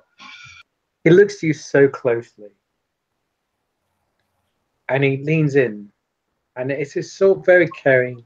He sort of strokes your hair. Oh, my dear child. Oh, it's so rare to find one as worthy as you. Such a rare blossom. And then he grabs you and he throws you across the room. And he screams, "Weak blood again!" And then he looks to his brother and goes, "Get the information from her. I'll deal with my child." Oh, man. So at this point, I will describe you, the Hound, and Astrid. The Hound will actually be going at you. And you'll have a kind of a friendly fight. You'll be sort of bouncing off the walls. He'll be pushing you back and hitting him. He's obviously stronger, but you're more talented. So there's a back and forth. But we'll zoom in on our other character, the brother, Lewis, as you interrogate Cassandra, who's got a sort of broken fingernails, her arm slightly broken. As the Hound Deals with his child, disruptive child. This is his disruptive child. Aidan will just look at the Hound, look at Astrid, and then have a fleeting glance up at the rafters at this so-called ally that's been shouting stuff down. Are you happy with yourself now, friend? I hope you fucking are. And then he'll... Not yet. Well, it seems your little friend Astrid is in a bit of trouble now, thanks to you. Thank you very much for that. And then he'll walk over to the ghoul. Her fingers have been nails been torn off. Arm slightly broken, as where Astrid was just about to snap it but didn't. And she just looks up and smiles at you and just goes, the brother, the bookworm, the unwelcomed one. They will never accept you.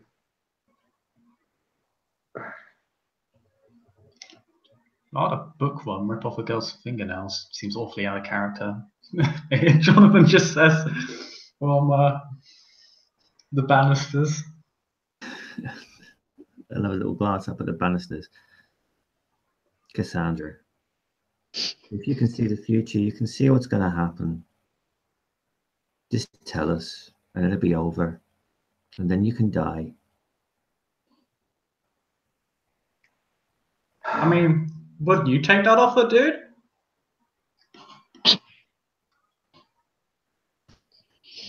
She leans into you and whispers in your ear. And she whispers something to you. And I will PM you that later. Okay. Now, what she says is very shocking, very groundbreaking, and enough to cause you to like want to run away, escape, and flee the entire London and everything around you.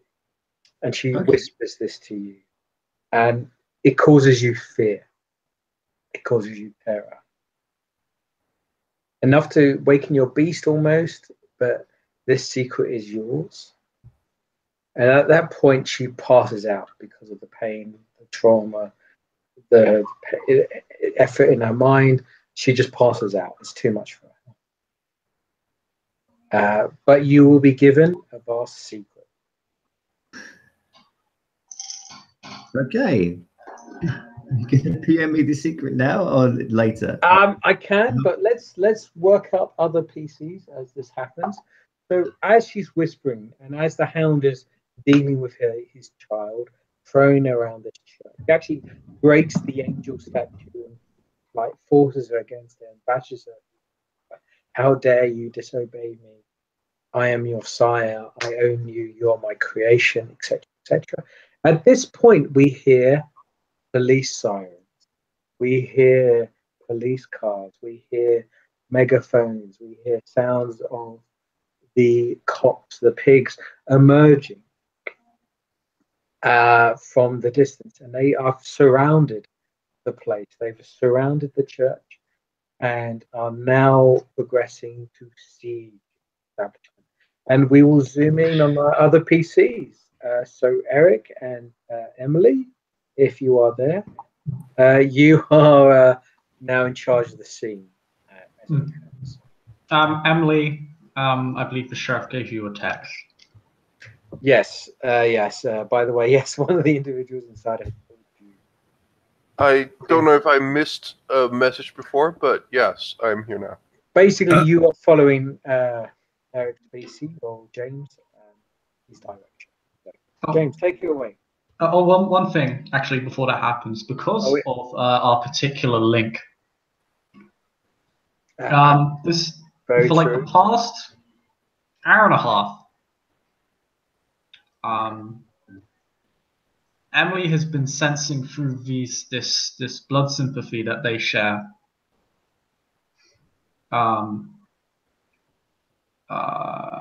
This sense of anticipation and nervousness, and then there's a brief few minutes of awkwardness and uncertainty, but then flip back towards a sense of disdain and a sense of judgment, but also a sense of hope, not optimism, but hope. And then a deep, deep sense of anticipation, as if something is going to happen. Something is happening. Something is going to happen. Like it's kind of like this weird mixture of dread, fear, and hope on steroids.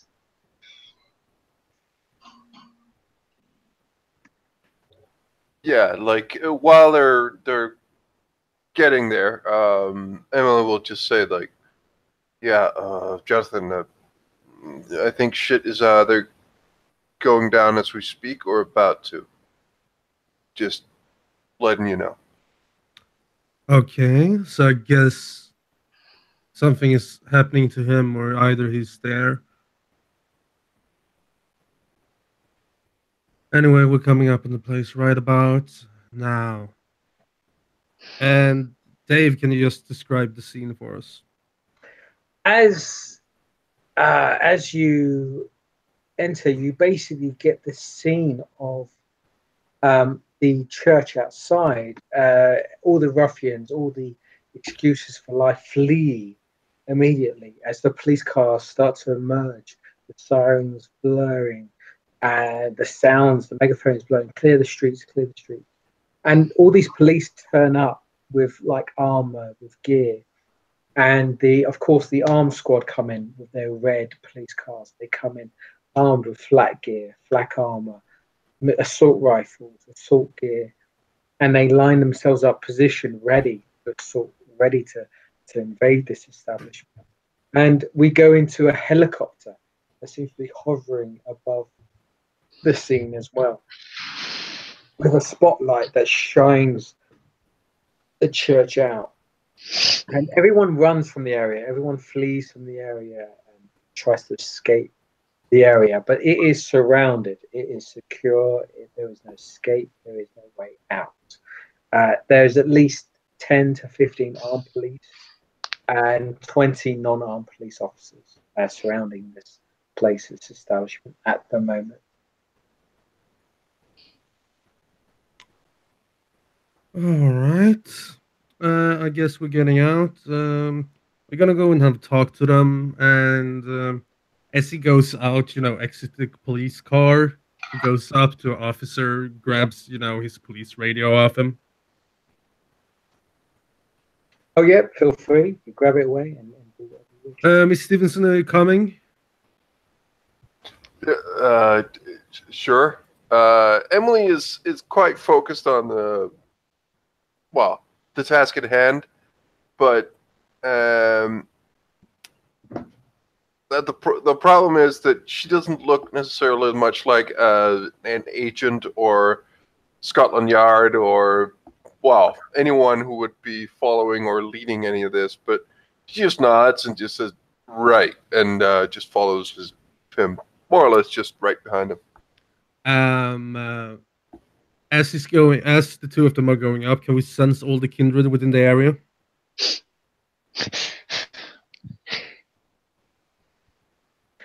You would. I mean, Jonathan's definitely in the building from Emily's perspective. Mm-hmm. Seems quite high up, but not on the roof.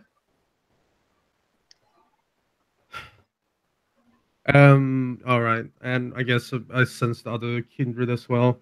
The sheriff goes towards the back exit and just opens the door, and walks in a little bit and shouts, "Well, hello there.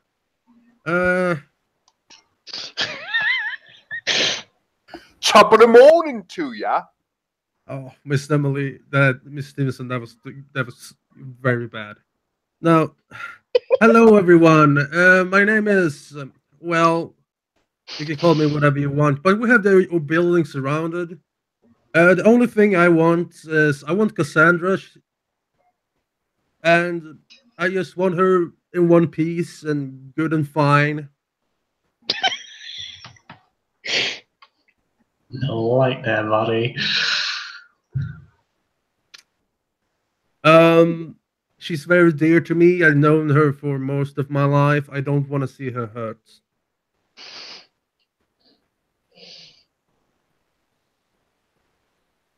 Is anyone fucking here? Yo! Someone Jonathan waves indiscriminately into the direction of the megaphone. He is inside the chapel, so unless you're there, you can't see him. But you hear a yo! Well, hello! Finally someone responds. How is the situation in there? There's a bit of a bust-up going on, I'm afraid. Shit. And Emily will just begin to make her way. She won't rush ahead, but she'll just begin to slowly get a better glimpse of the situation. If you try to enter Emily, because I think Jonathan would sense your approach, you would feel a very, very strong pushback, as in, no, don't. But that's not stated, that's just expressed. It's like magnetic repulsion, but in emotional form. When you start even to get like a few feet in, the sheriff is just gonna grab you and say, "I wouldn't do that." Fine. Jonathan will send another David. Jonathan will send another text, bringing an update to the situation. Okay. Sorry, I've been mixed. I've been talking to people and I've been a bit mixed. So to update the situation, the sheriff is in the church. He's standing by the back entrance with a megaphone. Yeah, that's fine. That's fine. Everyone's on standby, as it were. No one's crouched. I'm gonna send you There Okay. you go. I'm just running it up.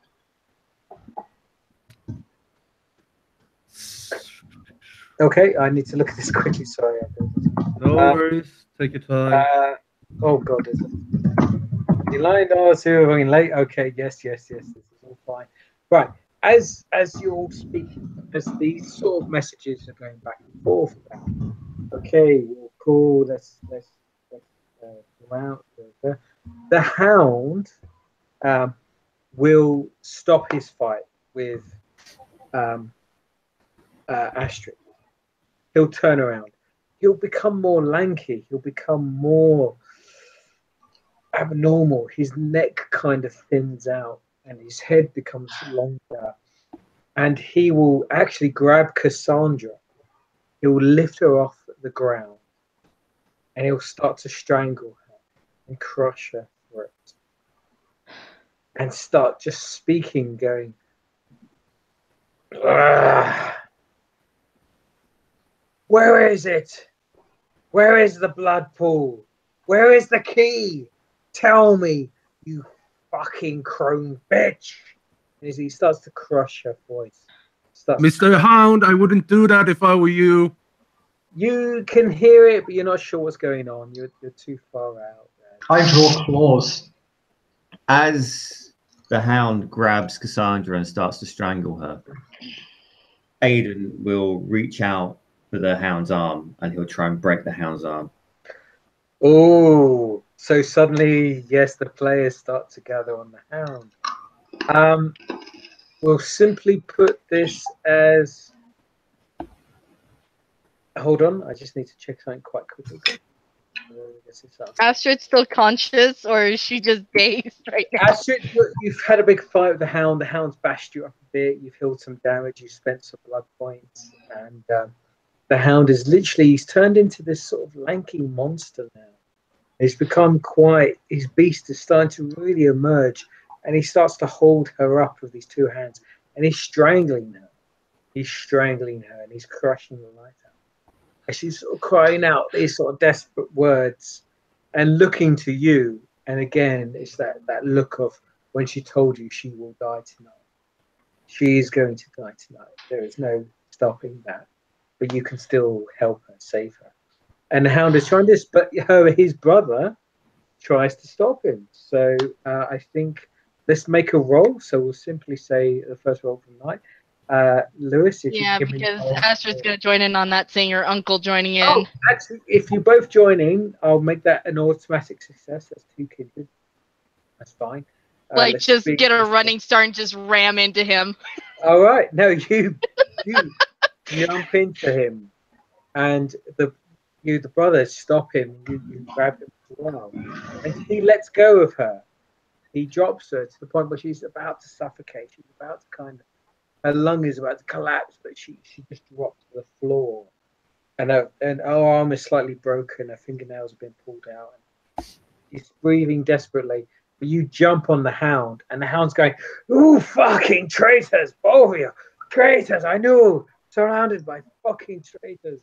Jacob, Jonathan, at this point, when he turns to them, is going to drop down with his claws. Okay, wow. So literally there's 4 kindred pouncing. No, 3 kindred pouncing. 3.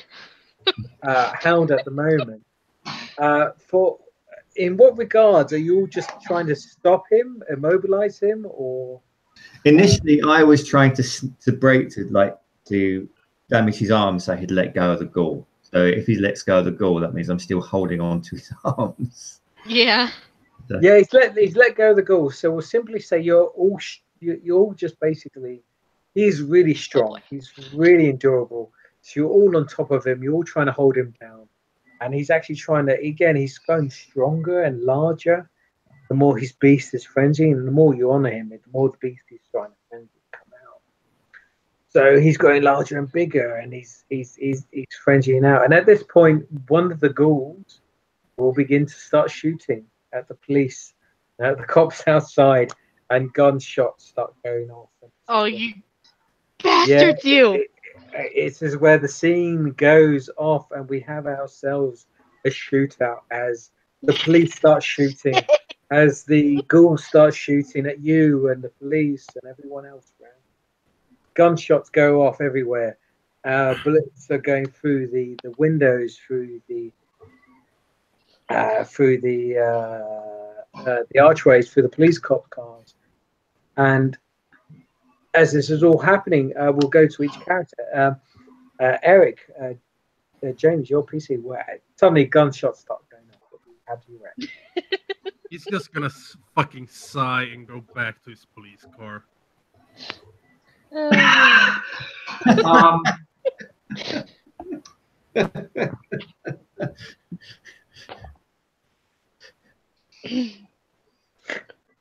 Okay, we'll zoom into Emily, your PC. I'm not sure where you are at the moment. How does your character react? What does your character do as gunshots start to do? And the blood sympathy goes wild. Yeah. Yes, your blood sympathy does go wild. There's definite threat. Well, Emily is actually, it's some of the confusion and tension is alleviated a little, since now it's a fight and it's going on now. There's a sense of concentration, focus, and Emily is more or less just gonna keep close to the sheriff, but from where they are at the police cars, how far is it to the church? You're in whatever position you need to be, on the rooftop, nearby, or a quick street. But the ghouls, there's literally 15 to 20 armed ghouls, and they're firing their assault rifles, their shotguns, their pistols out of the church, keeping the police obeyed, dormant. And while this kindred fight fest is going inside, as this hound is fending off these three other kindred fighting, that's what you see. That's what you sense at the moment. Emily is going to still take cover and wait for the moment. Okay, we'll zoom into. Oh, Eric, I think he's left. So we will zoom into Chris. As your thoughts as you jump into the fight. What is your motivation? What's the deal with that? Asher grew spine. This entire time has been a waiting game. It's strange to hunt Kindred. This is strange to him. It wasn't exactly what he expected. It was a very different experience than what he considered. And he doesn't know if this time is the right one. He just knows there's an opportunity. And if the time isn't now, then it probably never will be. He's already waited long enough. They can clean up when they get here. Right, at this point, the hound will stop. There's gunshots going off, machine gun fire. The ghouls are using their assault rifles and shotguns to shoot at the police outside. The police are shooting inside. They're using their riot shields and whatever to try and break in. It's all going heavy and mania. It's madness. And all the individuals, the innocent homeless people there, are just cowering, ducking, trying to stay out of harm's way. But of course, some of them get hit, some of them die, some of them get killed. No one seems to care. The bodies pile up near the priest, David, and the blood just pools. But we zoom in on these individuals. So we've got the hound with three kindred jumping on him.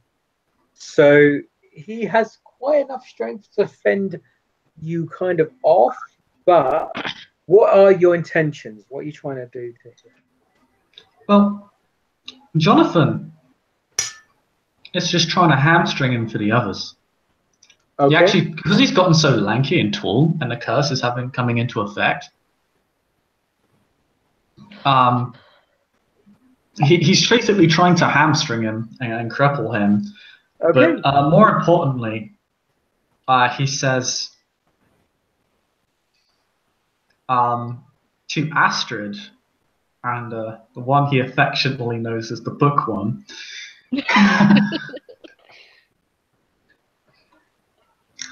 Astrid, bookworm, I can handle the hound. Get out of here. You still have an opportunity.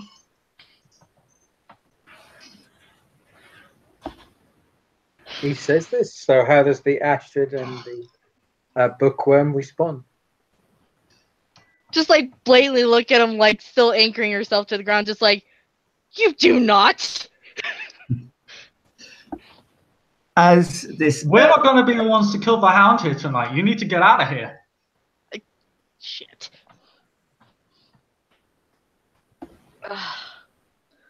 as all this is going on, and it seems just 2 seconds ago they're walking into the church, and now Aidan is in the struggle with the hound, who he knows how strong this guy is, and he knows how terrible this guy can be. Now he's actually confronting him, the war chief of the Banshees.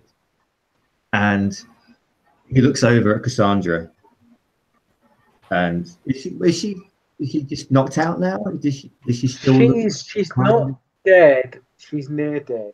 She's kind of just desperately breathing.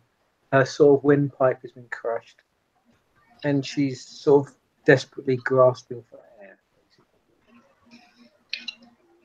He looks down at Cassandra, and what she whispered into his ear that's still echoing for him now, that actually put a shiver of fear through him that he's not felt since he actually breathed.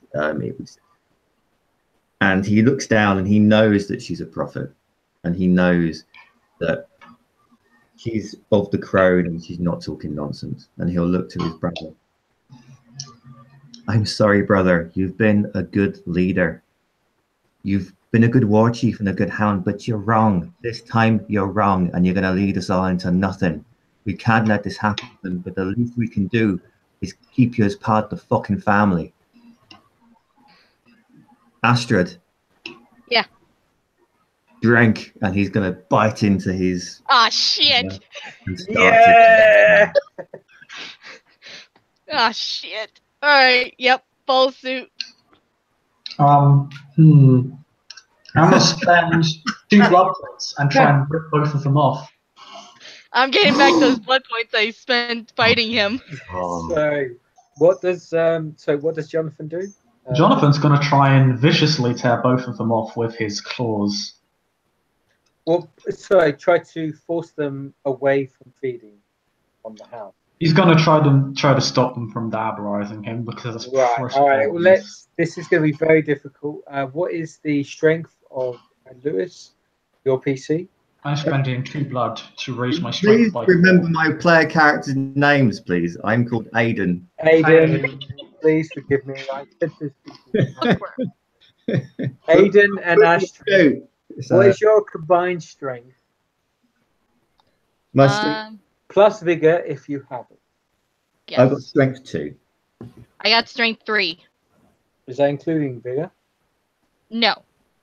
Vigor is 2. So strength 2 plus 3 plus 2 is 6. So strength 5 for me. Right. It'll be minus 6 from you, Jonathan, because it's the vigor as well as the strength. Try and push these 2 kindred. So strength, let's see, it's my strength is 3, plus 4 for my blood. Am I rolling brawl as well? Yes. I'm going to make this a penalty. So minusing, so it's a strength, which is, I'm assuming it's like 4, plus 3. So let's say 7, minus 7. Minus 7, yeah. So that basically erases my actual dice pool, because I have strength 3 plus 4. I'm using claws discrepancy plus 1. So, and then I'm adding 4 dice from the blood I'm spending, which is putting me down to 8 blood because I've used my protein form twice. Right, you use a lot of blood there. Okay. So I will be rolling 5d10. I get a success. I get two successes. I'm going to allow you. You got 2 successes. I'm going to allow you to push one player aside. Astrid. Damn it! Astrid, you get pushed aside as this individual grasps you, and you beat and you feed and you bite down on the hound, and you start to eat and devour his blood. But as you are removed from this individual, it's left to his brother, and it's literally his brother starts to bite and feed down on him, and he starts to bite back. So this will be a roll-off. This would be quite fun. This is a grapple. This is a grapple roll-off on who diabolizes who first. Oh. So we're simply going to roll strength plus blood potency plus brawl, and we'll see who succeeds. Strength 2, blood potency 3, plus brawl, which is 2, so 7. It's going to be high for him because he is. So how did it work? It's repeat. Hashtag. Repeat space. Yeah. Repeat hashtag. No, wait. Hashtag repeat. Hashtag repeat. Number of dice. So this will be blood potency. 4 plus. So it's going to be 8. 8.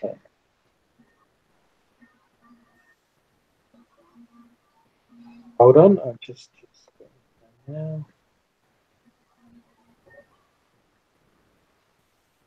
One success. Okay. So did you roll 1 success as well, or was that? Wait a second, I'm just behind. It's your blood potency plus your strength plus any vigor. It's all about who puts out. Dice.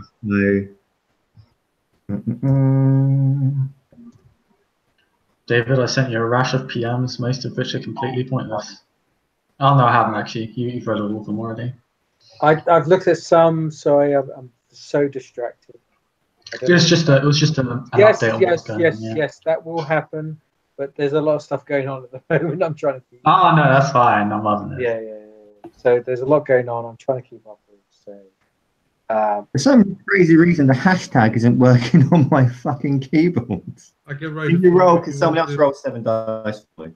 Please, someone roll 7 dice for Lewis. All right, hold on. Hashtag repeat. Here you go. 3 successes. Oh, that's a lot more. That's a lot more. So yes, Loads for me, Eric. Loads for you to simplify the scene. Yeah, he only got the 2. So to simplify the scene, you this is really intense. The hound is there. He's jumped on all these kindred. He forces 2 of them away, pushes them aside. But you, the brother, jumps on him, bites, and he jumps on you and bites. And it's that sense of we've been long together, and your communal, your memories are shared, your thoughts are shared. But as you drink him, you find yourself more powerful. You find yourself more stronger. Your sense of being, your sense of purpose is more than his. He is so devoid. He is so empty because he has put himself so much into this task of finding the gold, capturing London, and you overwhelm that with your sense of the story. It's nothing more than a story, nothing more than another tale, another thought. And you drink him, and as you drink him and drain him, and as you diabolize him, now, Lewis, you will gain his blood potency as extra XP. You will gain extra dots of blood potency. You'll gain extra discipline, extra skills, and literally we'll describe this as so traumatic and so intense that the hound will look to you and simply, with his eyes opened, go, "Why, brother, keep the Banshee name true. Capture London. Don't awaken the mother. Save our clan." And with that, he just starts to dissolve into dust and evaporate. His skeleton, his ash-like form evaporates in front of you as you drain his essence, as you drain his very being, and his soul morphs into you, and you let out a scream, a banshee scream that announces to everyone around you what has occurred, what has happened. A newborn, powerful, stronger, dominant, and your blood potency goes up by 1. Okay. And as Aiden drinks down the hound, and he drinks down his brother of the blood soul, and his brother looks up at him and says these words, and as he finally drains the last drop and he feels his brother almost like becoming part of him. His brother's going to be with him forever now. He's made him stronger. He's going to use his brother for good. He's going to use his brother for the banshees. He will look down at the ash on the ground and just run his hands through it and pick some up. And as the ash just runs through his fingers, "I'm sorry, brother, but you were wrong. You did well, but this time you were wrong." And he'll just blow the ash away from him.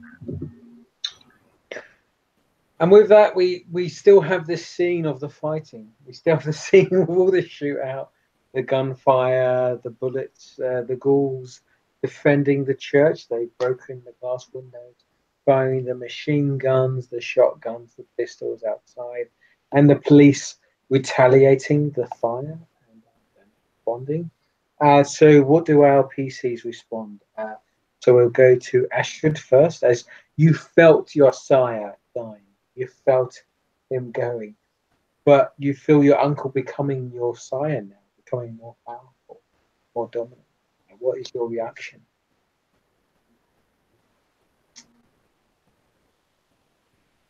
Oh, sorry. Accidentally muted myself and I didn't see it. I mean, she'll look up and she'll see like the rest of this happening, I'm guessing. And I guess there will be like a kind of a shock, like, holy shit, did we just do that? But at the same time, like, she's hearing the gunfire around and everything. She's like, okay, this just happened, but can we be in shock later and escape now, live a little bit longer after we just, did this? And she'll look up to her uncle, get to her feet, and just be like, okay, I know you're probably like really amped right now and everything, but we still have a gunfight going on. To his hound to join in.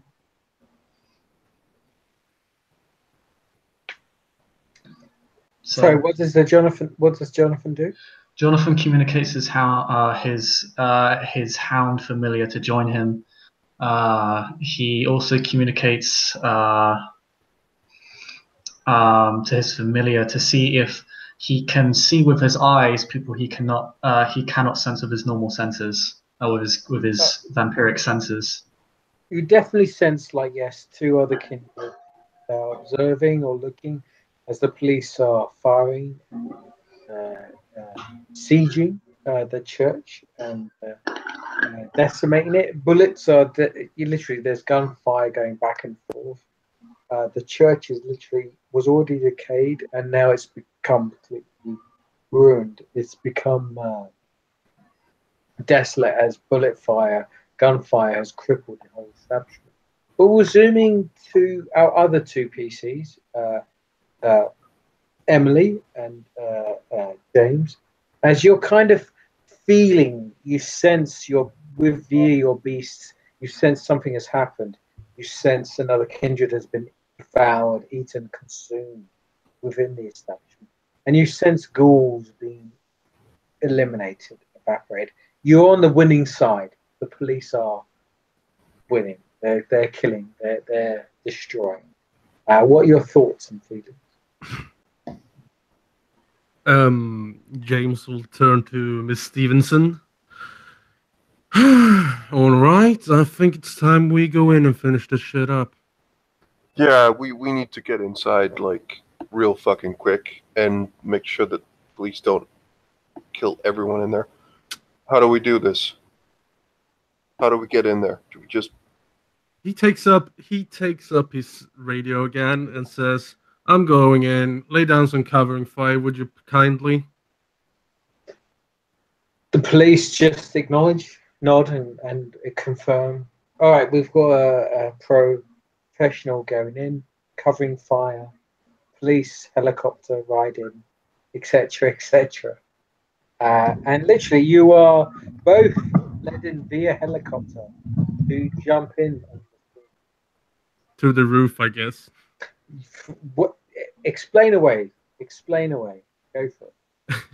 So we just go up, a flight of stairs on one of the local buildings, go up to the patrolling helicopter and just fly in to the roof and land on the roof, more or less, I guess. And yeah, the quote professional is just this person in essentially track clothing, like doesn't seem to be wearing, like, doesn't seem to have any armor or anything on. One of them just jumps on and just begins to go into the building. Jonathan, you can tell that your blood sister is very close now. Okay. Did I enter the room? They're on the roof. Fuck.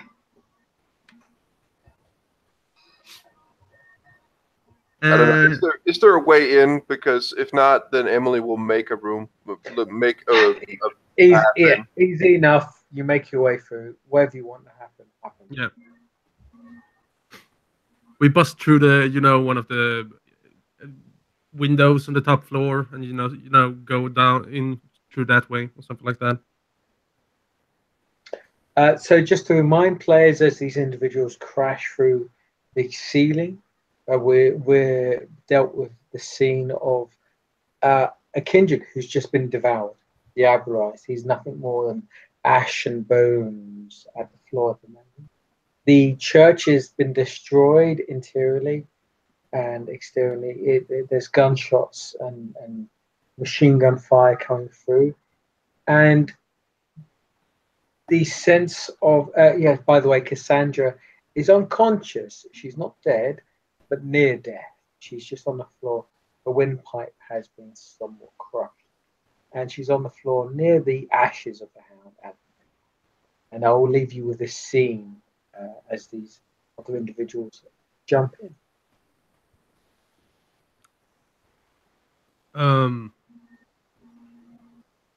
Yeah. So going down from the top floor into the, more or less to the place where to the back. James will go in and basically shout, taking some cover. He'll shout in, "Everything all right in there?"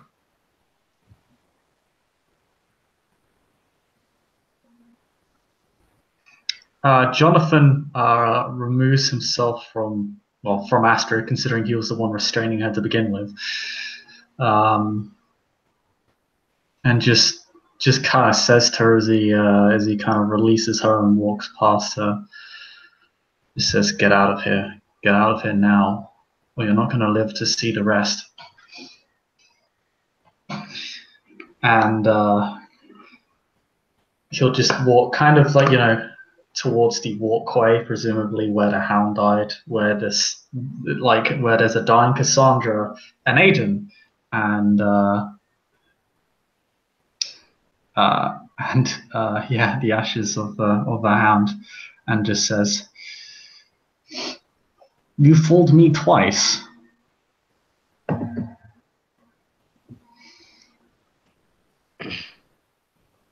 But I guess all rebels aren't heroes. No, we certainly are not. As she's looking for a way out. Try harder. Just for the record, Emily will probably be making headway. So yeah, most people in the room will probably see Emily before they'll see the sheriff. Yeah.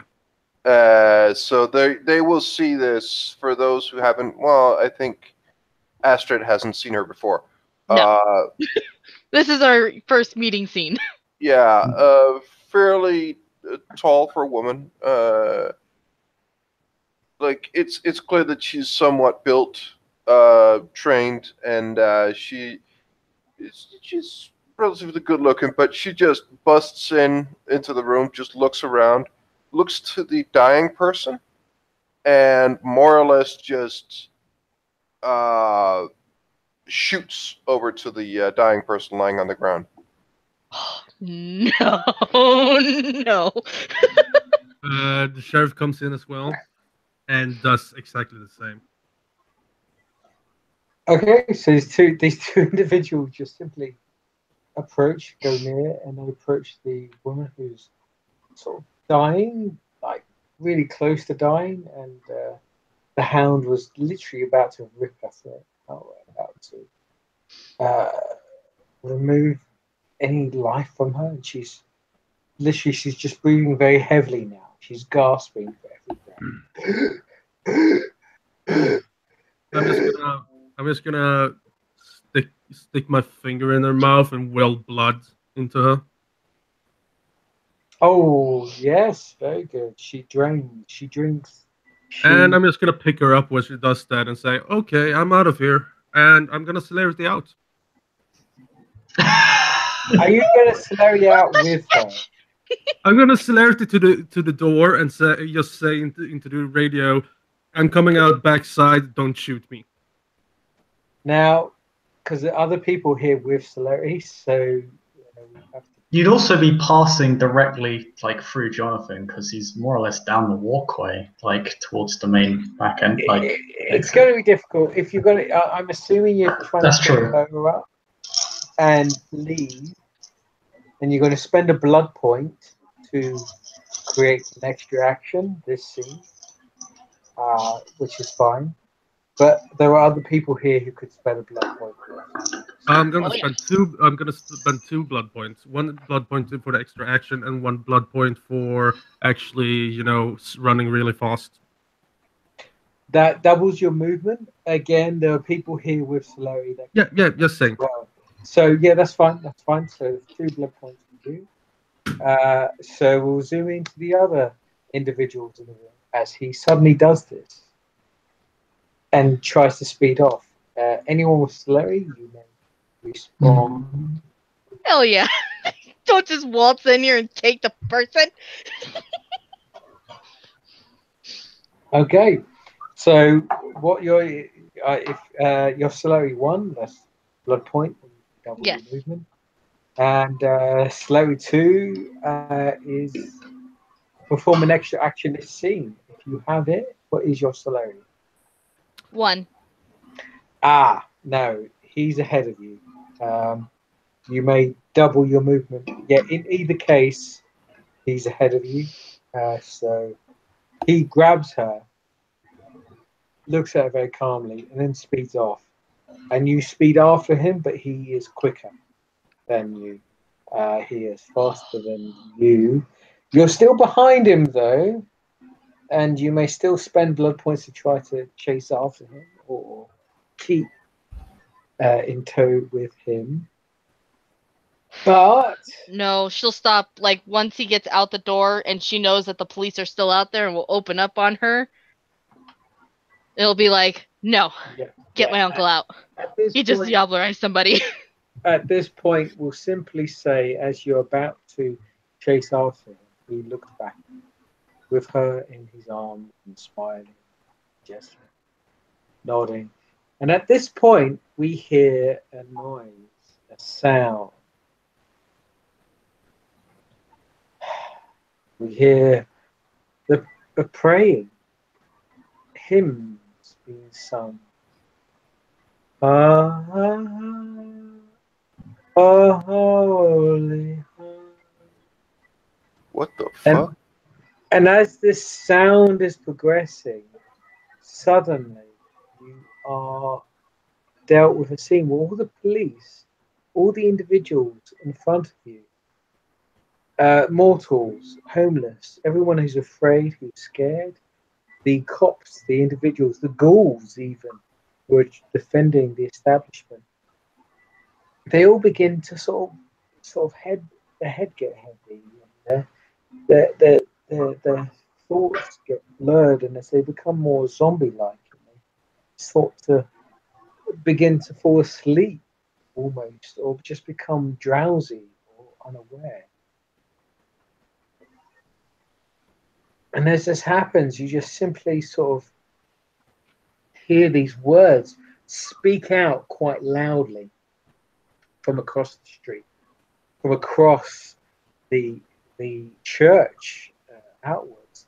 You hear these words just simply saying, "Rest, my brothers and sisters, sleep, for I am the mother of truth.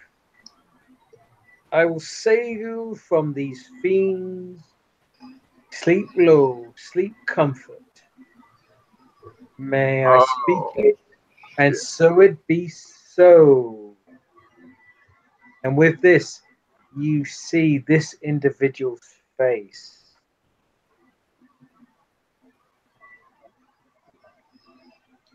We are here to avenge our fallen holy warriors at Highgate. Emerge ye from the shadows of blood. Monsters, speak. I shall offer terms to you and offer you a peaceful and humble death. Come now and save yourselves in Selena's guiding light. Praise be the angel of the moon. And he surrounds the police officers. And as he walks forward, 9 strange shadowy figures emerge behind him. And the police officers start to fall asleep or go to the zombie state. Everyone around him seems to go asleep or start to just go unconscious. And all you're left with is the scene before you with these kindred and other individuals and these 9 cloaked figures and this martyr who seems to be walking openly. He has many injuries before him, scars, scratches. He seems to be walking with a crutch for himself. This is outside the church? It's outside the church. These individuals have emerged. So the only one who can see this is the sheriff, right? You'll hear the voice, you'll sense the strangeness, and actually the individuals you see before you, you can't sense them. You can't feel their heartbeat, you can't smell their blood, you can't sense their presence, but they are there, and they are bladed, they are coming.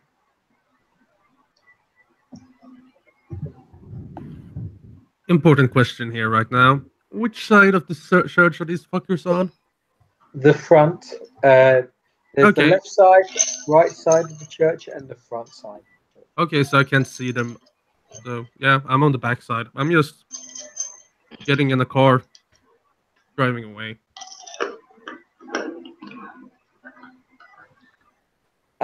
If you're in a car, because there is no backside to the church, it's a dead end.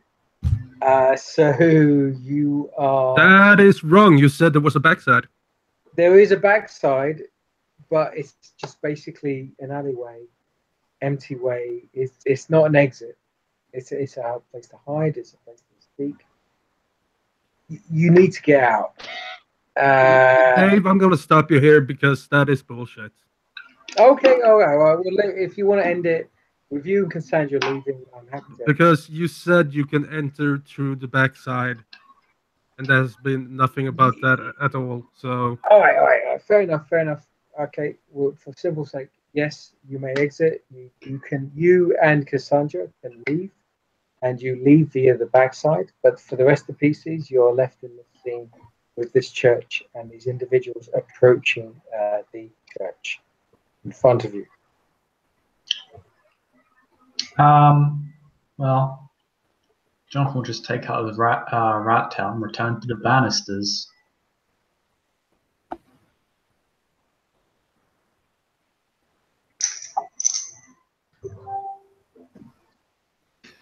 For the record, you two, Jonathan just says. No, actually he says you three because Emily's still here. You ain't fighting your way out of here. There's like dozens of them, I think. Yeah. You drink their blood, they burn you alive. Emily knows that much. Yeah, I'm gonna get the fuck out of here. Whoever you like, we need to leave now. Yeah, because I squished that guy with the chandelier and he's about to walk through the front door. So you can kill him again and you'll come back? That's pretty fucking sweet. It is! Oh yeah, sorry, just as a reminder, this is the individual that you squashed with the chandelier. It's not? No, it is Tim, It and is? he seems to Damn be it. walking with a few bruises Oh boy. and scuff marks, and he's happy. He's happy as anything. So, would you like to tell me Huh. how you intend to get past him? If he's just going to keep coming back? We can squish him with the chandelier and that'll give us an opening again. If this guy came back from before, I doubt that killing him again is going to be a good thing. Yeah, especially if he's going to see my face. I think he's going to want to rip it off. This might have been easier if any of you were decent human beings. No, True. But then again, we're not human, are we? No, we're not. All right, it's been nice, and she just Emily just looks at Astrid, and just hello. I guess we'll talk later. Look, any of Goodbye. you considering panicking or violence is just going to get absolutely fucked. Yeah, I'm leaving, and I suggest you all leave as well. Let's go. And Emily begins to head to the back, the way that the sheriff left, and she's just gonna, yeah. Job's done. The mortal or the ghoul is out. So yeah, Emily's just gonna. Jonathan, let's go. I'll take the roof.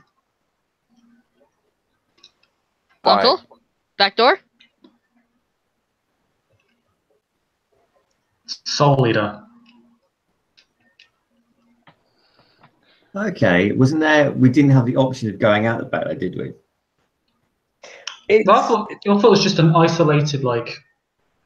I area must with the admit, statue. maybe I got confused, but I assumed this is literally an isolated chapel. There is kind of no Alright. back It's like the door. kitchen. The It's kitchen a has the back kitchen, door. and I apologize if I yeah, mentioned because you something said I shouldn't have. said in the beginning of the game you could walk through the back door, and people have been walking to the back door and everything Yeah, like that. that doesn't mean there's an alleyway that allows you to exit. It's literally like a warehouse. Yeah, but people has been like parking cars outside the back door and everything like that, and that doesn't mean a dead end. Otherwise, there's a fifth door open. It's You a can dead drive end. around the church, but you can't exit on the other It's side. like, I assume it's like a unless- closed roadway at the back of Yeah, the it's chapel. basically it's the back of a big warehouse area. Unless Yeah. you can climb the wall, there's no other way out. It's that kind of environment. It's How high is the wall then? it's a warehouse, so we're talking 3 to 4 floors up. Windows? Doors? There's some windows. I think I'm gonna, for the sake of S-Team and for the sake of getting the story forward, it's really hard to escape. Look, back entrance. as everyone's panicking and just working out what to do, Yeah, I think everyone's panicking. Everyone's trying to. going to look around at the kindred and then look at Astrid and go, say, come with me. Yep. Go and talk to this guy. But No violence. Not tonight. No chandeliers. No more chandeliers. I'm done with chandeliers. And You'll jump down. if, for fuck's sake, if something, well, we don't know what these things are. We've all got various ideas. We know they're bad for us. Just go out there, talk to the fucking thing, and then see if we can get away.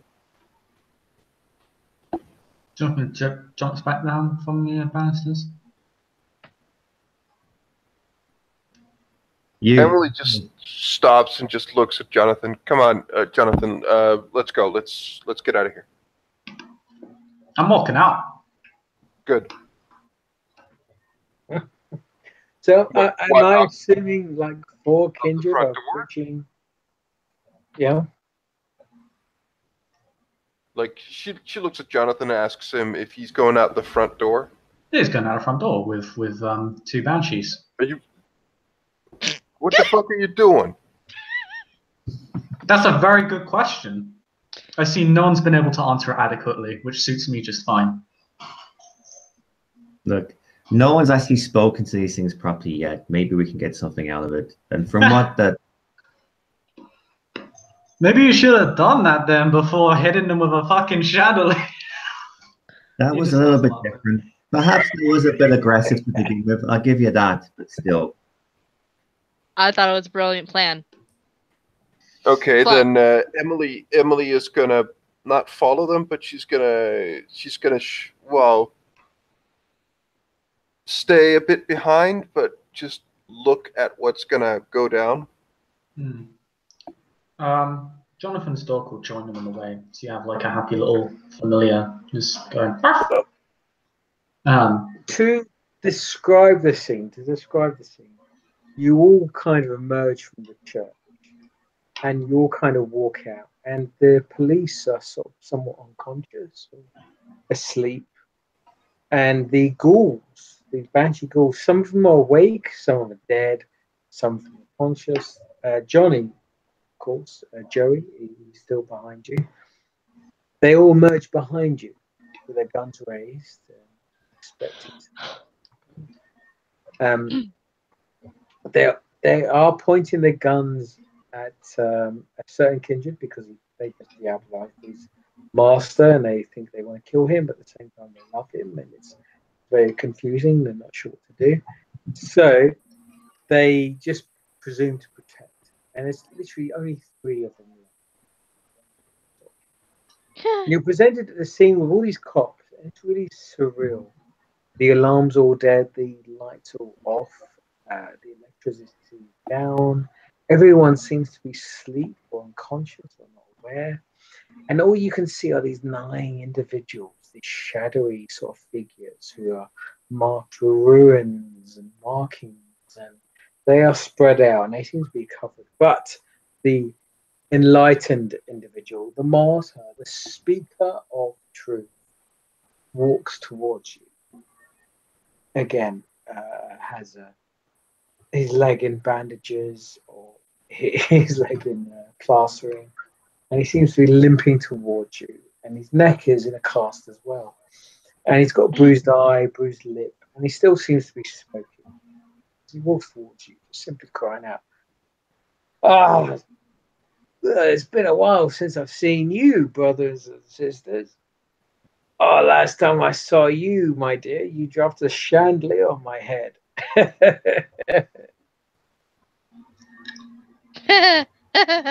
Oh man. Well, it's nice to see you again, and you obviously must be something quite special if you can come back from that. I am just a servant of the angel, Selena. As long as I stay true to her word, I will be raised again and again. Not like you. Sinful, diabolizing, wicked fiend. Don't lie to me now. I'm the matter of truth. What do you care if a kindred diabolizes a kindred? For all you want, it's one less of us in the world. It's not that simple, is it? I know what you're like. You ate him. He's in your soul, isn't he? He's whispering to you now, isn't he? Now he will whisper good things in my ear and he will make me stronger, but you are not the good person you're meant to be, or that you think you are. Have you ever thought about that? I am the speaker of truth, the martyr of peace. Every word I say is meaningful. It goes straight to the heart. I do not lie, unlike you and your kind. Isn't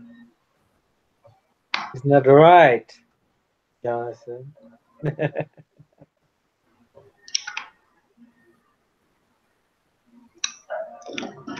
Jonathan, he's just kind of chewing on like nothing. The same. I mean, pretty sure none of what you just said was false. He gives him a smirk. Over the blood sympathy, there'll just come this sense of, oh, fuck, no, you did not do what I think you just did. Blood sympathy says, eh. It's also it's so strong, the blood sympathy. It's an auto on whatever regards in either case. But the individual in front of you, this martyr, just looks at you going, now look, I'm merely here for Cassandra, the prophet, the wicked woman who spells lies. Now point me in her direction, her corpse or living, or either way. But don't lie to me. Don't fool me, or I'll send my siblings after you. And by the way, do not piss me off, because, well, I'll send my dear sister of silence to you. You don't want that. Well, yeah, there's a guy out back trying to take her away. She's dying. Oh, thank you, brother. Oh, thank you dearly. And he gestures for, like, he clicks his fingers, and two of his siblings, two of his hunters, seem to just vanish like ninjas. And you're left with like 6 or 5 other people stalking you.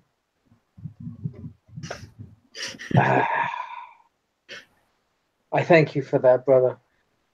And I will remember that, brother. But unfortunately, I did tell you I would not kill. I will kill you last. But I cannot forgive the sins of these healthy, hard creatures in front of me. He points to Aiden. That one. That one is, well, you already said it. Then he points to Astrid. That one I'm trying to dig out of a hole. What kind of fucking kindred are you? As Aiden looks around at this rafter man. One that didn't choose to be one, so I don't know why you're relying on me. Wow. If you want to help this thing, whatever the fuck it is, so be it. He looks and he goes, my brothers, kill that creature, kill that beast, purify yourselves, enlighten yourselves before the moon goddess. And with that, 2 hunters come down and they try to kill Adrian. But Astrid, he responds to, if you accept her as your responsibility, I will kill her. 3rd from last, 2nd from last, whatever my promise was. Oh, it's good to know you have such a keen memory, man. So they're And all- he lets you and Astrid leave the scene. But unfortunately, you've got two hunters, 2 to 3 hunters that will try to fight you or kill you, Lewis. And, Aiden. oh, Aiden. Sorry, Even in death, his name is not remembered. What the fuck? Aiden. Aiden, your Oh name my god. remembered forever. So are they attacking me? Am I in combat now, or can I still speak before they start sinking their teeth in? Literally, you're kind of cornered in the church, and you're trying to escape. You're on the street at the moment, and this individual's talking, and these black cloaked figures surround him, and you can't sense them. You're unaware of them. They have no heartbeat. They have no blood pulse or pumping through them, and you are aware of the seriousness of the situation because he has just let them, Jonathan and Ashford just walk through without any, compromise or mercy. But you are left alone, and two hunters are now going to try to kill you. Just out of curiosity, what about me? Am I left alone, or? Sorry, I apologize. Are you with? I'm somewhat at the back, just listening and watching this. But Okay. Sorry, I didn't realize. I thought you escaped with. no, but like and- Emily is gonna fucking bolt now. Like. Oh, all right. In either regardless. case, you are with Adam or with the last Banshee, and basically you two are now facing 4 hunters that are literally going to now try to combat you or pounce upon you. Yeah. So Emily is just gonna bolt. She's gonna run to the back. And okay. she's gonna climb the wall. And Okay. she's going to use Protein 1 when the time comes. And it's gonna scale the wall. Or Protein 2, I think it is. Lewis, your PC, how do you react? Are you just simply going to try and run away, or you can try and fight? What's Aiden? Aiden is going to Aiden is going to. He's being confronted by 2 of these bizarre hunters, isn't it, at the moment? Yep. With the enlightened still kind of, I suppose, still like Bolivian rhetoric at him. What Aiden will do is he will attempt to use celerity just to try and avoid the hunters while trying to still talk to the enlightened, if that's possible. Oh wow! Okay, how much celerity do you have? So if they're trying to attack him, could he be trying to dodge them and like start and like just spin around them? Oh yeah. How much celerity do you have? How much? I've got celerity 2. That's enough to dodge. There's 2 of them, so you can dodge both attacks, and that's both of your celerity points. To try and dodge. Okay. For roleplay effect, yes, you can dodge. You can fight them, dodge your attacks, and then say something. Well, he's not even attempting to fight them. He'll just, if when they attack him, he'll just use his celerity and either step aside. Purely defensive. Yeah, you're dodging. You're rather than rolling all the stuff out, which will take it. So you dodge it all, and you dodge both their attacks, and you're allowed a simple phrase or sentence to speak as you're doing always. How do you know your mistress, whatever she's called, is really an angel and not a demon? Because they are both in London now, and they're pretty much the same thing when you think about it. So, to phrase this, basically, these 2 skilled warriors jump in, and they both start to try to wield their blades at you. And as they do, you simply dodge, duck, weave, appear, disappear, reappear, and they're so confused as trying to hit you and trying to get at you. But as this is all happening, you just appear in front of this prophet, this market tree, and you say these words to him. How do you know this? And he speaks to you replyingly, just going, How dare you? She speaks only truth. She speaks only the way we need to follow. Your way of lies, of blood, and corruption. Will I still get a chance to speak after he says this? Yeah, for role play sake, you can say one, a couple more things. Okay. I just want to also say I'm not leaving. As I put in the messages, I'm not abandoning my family. Yeah, you got a few more phrases before it actually gets physical and violent. Okay. Okay. Well, as the enlightened replies to Aiden, and Aiden will just look at him. The enlightened will bring doom on us all. She will not stop at just kindred. She will keep purging until there is nothing left. That's what you are. You're not going to stop others. He looks to you going, no, she only wants to kill the kindred. To rid the blood curse from this world. That's all she wishes.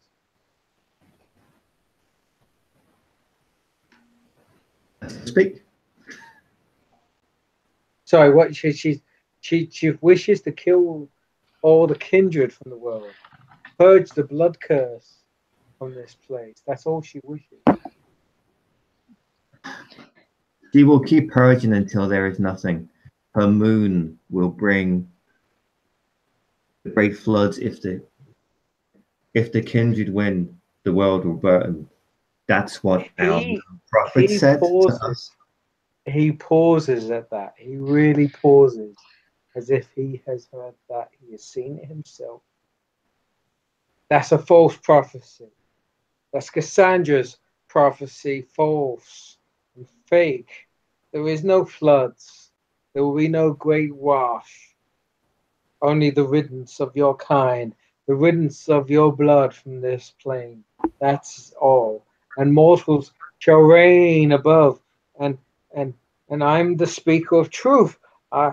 This is confirmed. There is no such thing as the moon floods. Why are you lying? Why are you lying? You spreading your foulness of Sandra's prophecy. John, You liar. And he gets weaker as he's saying this. He becomes more frail. He becomes more weaker, more sort of older as he speaks this. And then, as he's getting weaker and older, Aiden will carry on. We are all doomed. That's what Cassandra said. That's what Cassandra said. Why you trying to say that the enlightenment will bring doom on us? Lies, brother. Lies. That's not the truth. Cassandra is spreading lies. A moon will bring, and he'll repeat this. A moon will bring. You're lying to me, brother. Flood, if the kindred win, fire will burn. If the kindred win, the fire will burn all the world. We are dead. He actually kneels before you and starts to rot. He starts to kind of really start to decay as you're speaking this in front of him, and he's like saying, "No, the moon goddess promised nothing. That would not happen. You'll cleanse us. There will be no fire of London." And he starts to really sort of wean and cripple and decay as you're speaking. And what's the prophecy? Because it's being repeated a lot, but I can't actually hear it properly. I will read it out. I will read it out as clearly as I can, and we can just say, as this enlightened is now kneeling on the floor and rotting, Aiden will kneel down in front of him and look into his eyes. The enlightened will bring doom on us all. She will not stop at just kindred. She will keep purging until there is nothing. Her moon will bring the great floods. If the kindred win, fire will burn all the world. We are all doomed. If the kindred win? Mm-hmm. It's a doom prophecy. It's just this repeat doom. And he just tries to deny it, and the more he denies it, the more he decays. The more he kind of just decays into a pushes, liquid form, skeletal. As he kind of goes, no, it's not true. We keep promise. We keep true to the standing.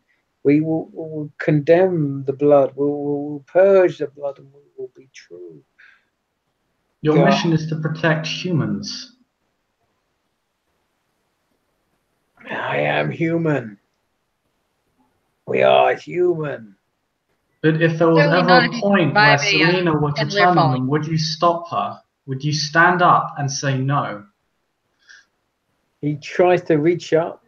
He tries to stand up, but it doesn't work. Do not tell me that I am the only person considering the people of this city here. No, you're not the only one. Considering you would solve a Soul Eater, I'm not entirely certain right now, but we'll talk about that. Later. Look, and he actually kneels down to the Martyr of Truth.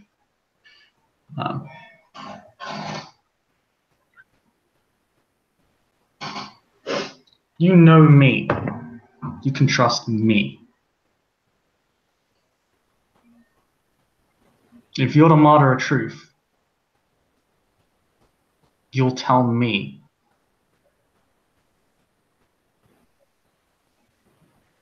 Is that prophecy true? He speaks as his jaw kind of starts to dissolve, his face, his features start to evaporate.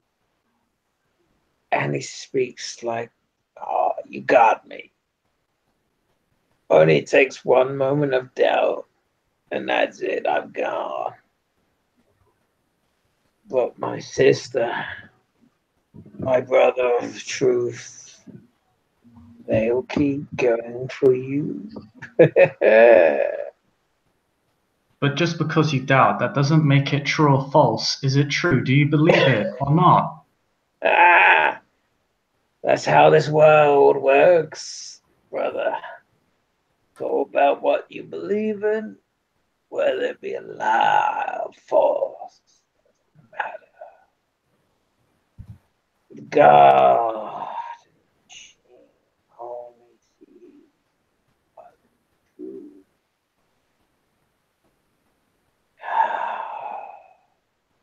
My sister's coming. My brother is coming. You kindred are doomed. Oh boy. I'm going out the way of truth. I never lied. I never spoke false. I'm going to hold it to my grave. It kind of clenches on you, whoever's nearby. Probably John. A bony fist, a bony sort of hand. And just speaks simple words of, "Oh, dude. Selena, the angel of mercy. Wipe us all clean. Make us all pure."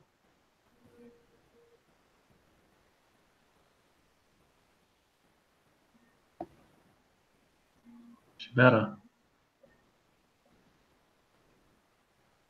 Just I'm gonna have FYI, words with her next. just FYI, as all of this has gone on, Emily has turned around and she's slowly advancing on this scene and watching this guy dissolve into nothing. And she's just observing, listening, and seeing this.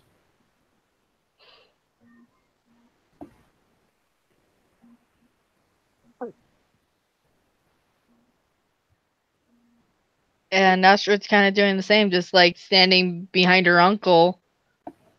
And it's just like, well, that certainly worked more than a chandelier. He was the only one willing to give us a shot. Now we're fucked. He was wearing sunglasses, wasn't he? Wrapped them around his neck.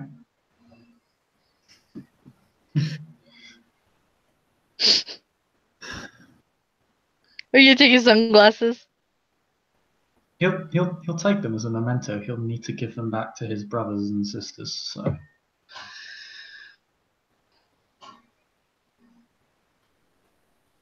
Oh well, I'm sure you have another prophet to follow soon enough. Okay, so before all the... And Emily just looks around. It's just, okay, guys, I think we need to get out of here before the police wake up and the fighting or shooting starts again. Right? Very true. Very true. Agreed. All right, let's get the fuck out of here. And Emily will just... Yeah. She will actually more or less grab... You'll notice that she will just go near Jonathan and almost... She doesn't pick him up and walk away with him, but she seems very insistent that Jonathan should begin to move with her now, fast. Wait, he'll mutter something to his dog. Basically, tell them to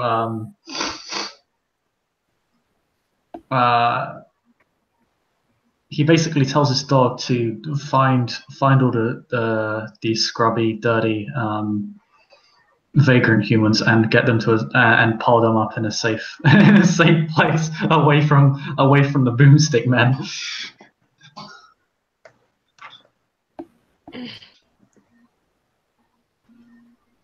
How many hours is it until sunrise, by the way? Yeah. You have a few. Sorry. Okay. Yes, you have a few hours, and as you described, to get everyone out of these sort of boomstick men, and etc. After a while, the police will awaken. The police will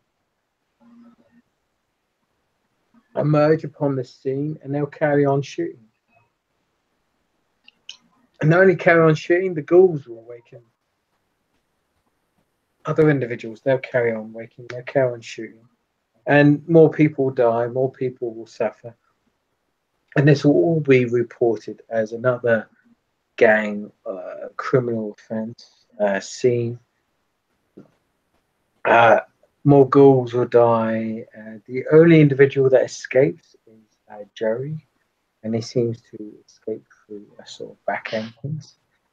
And other kindred, and it's just a simple matter of more lives lost, more souls lost, individuals lost.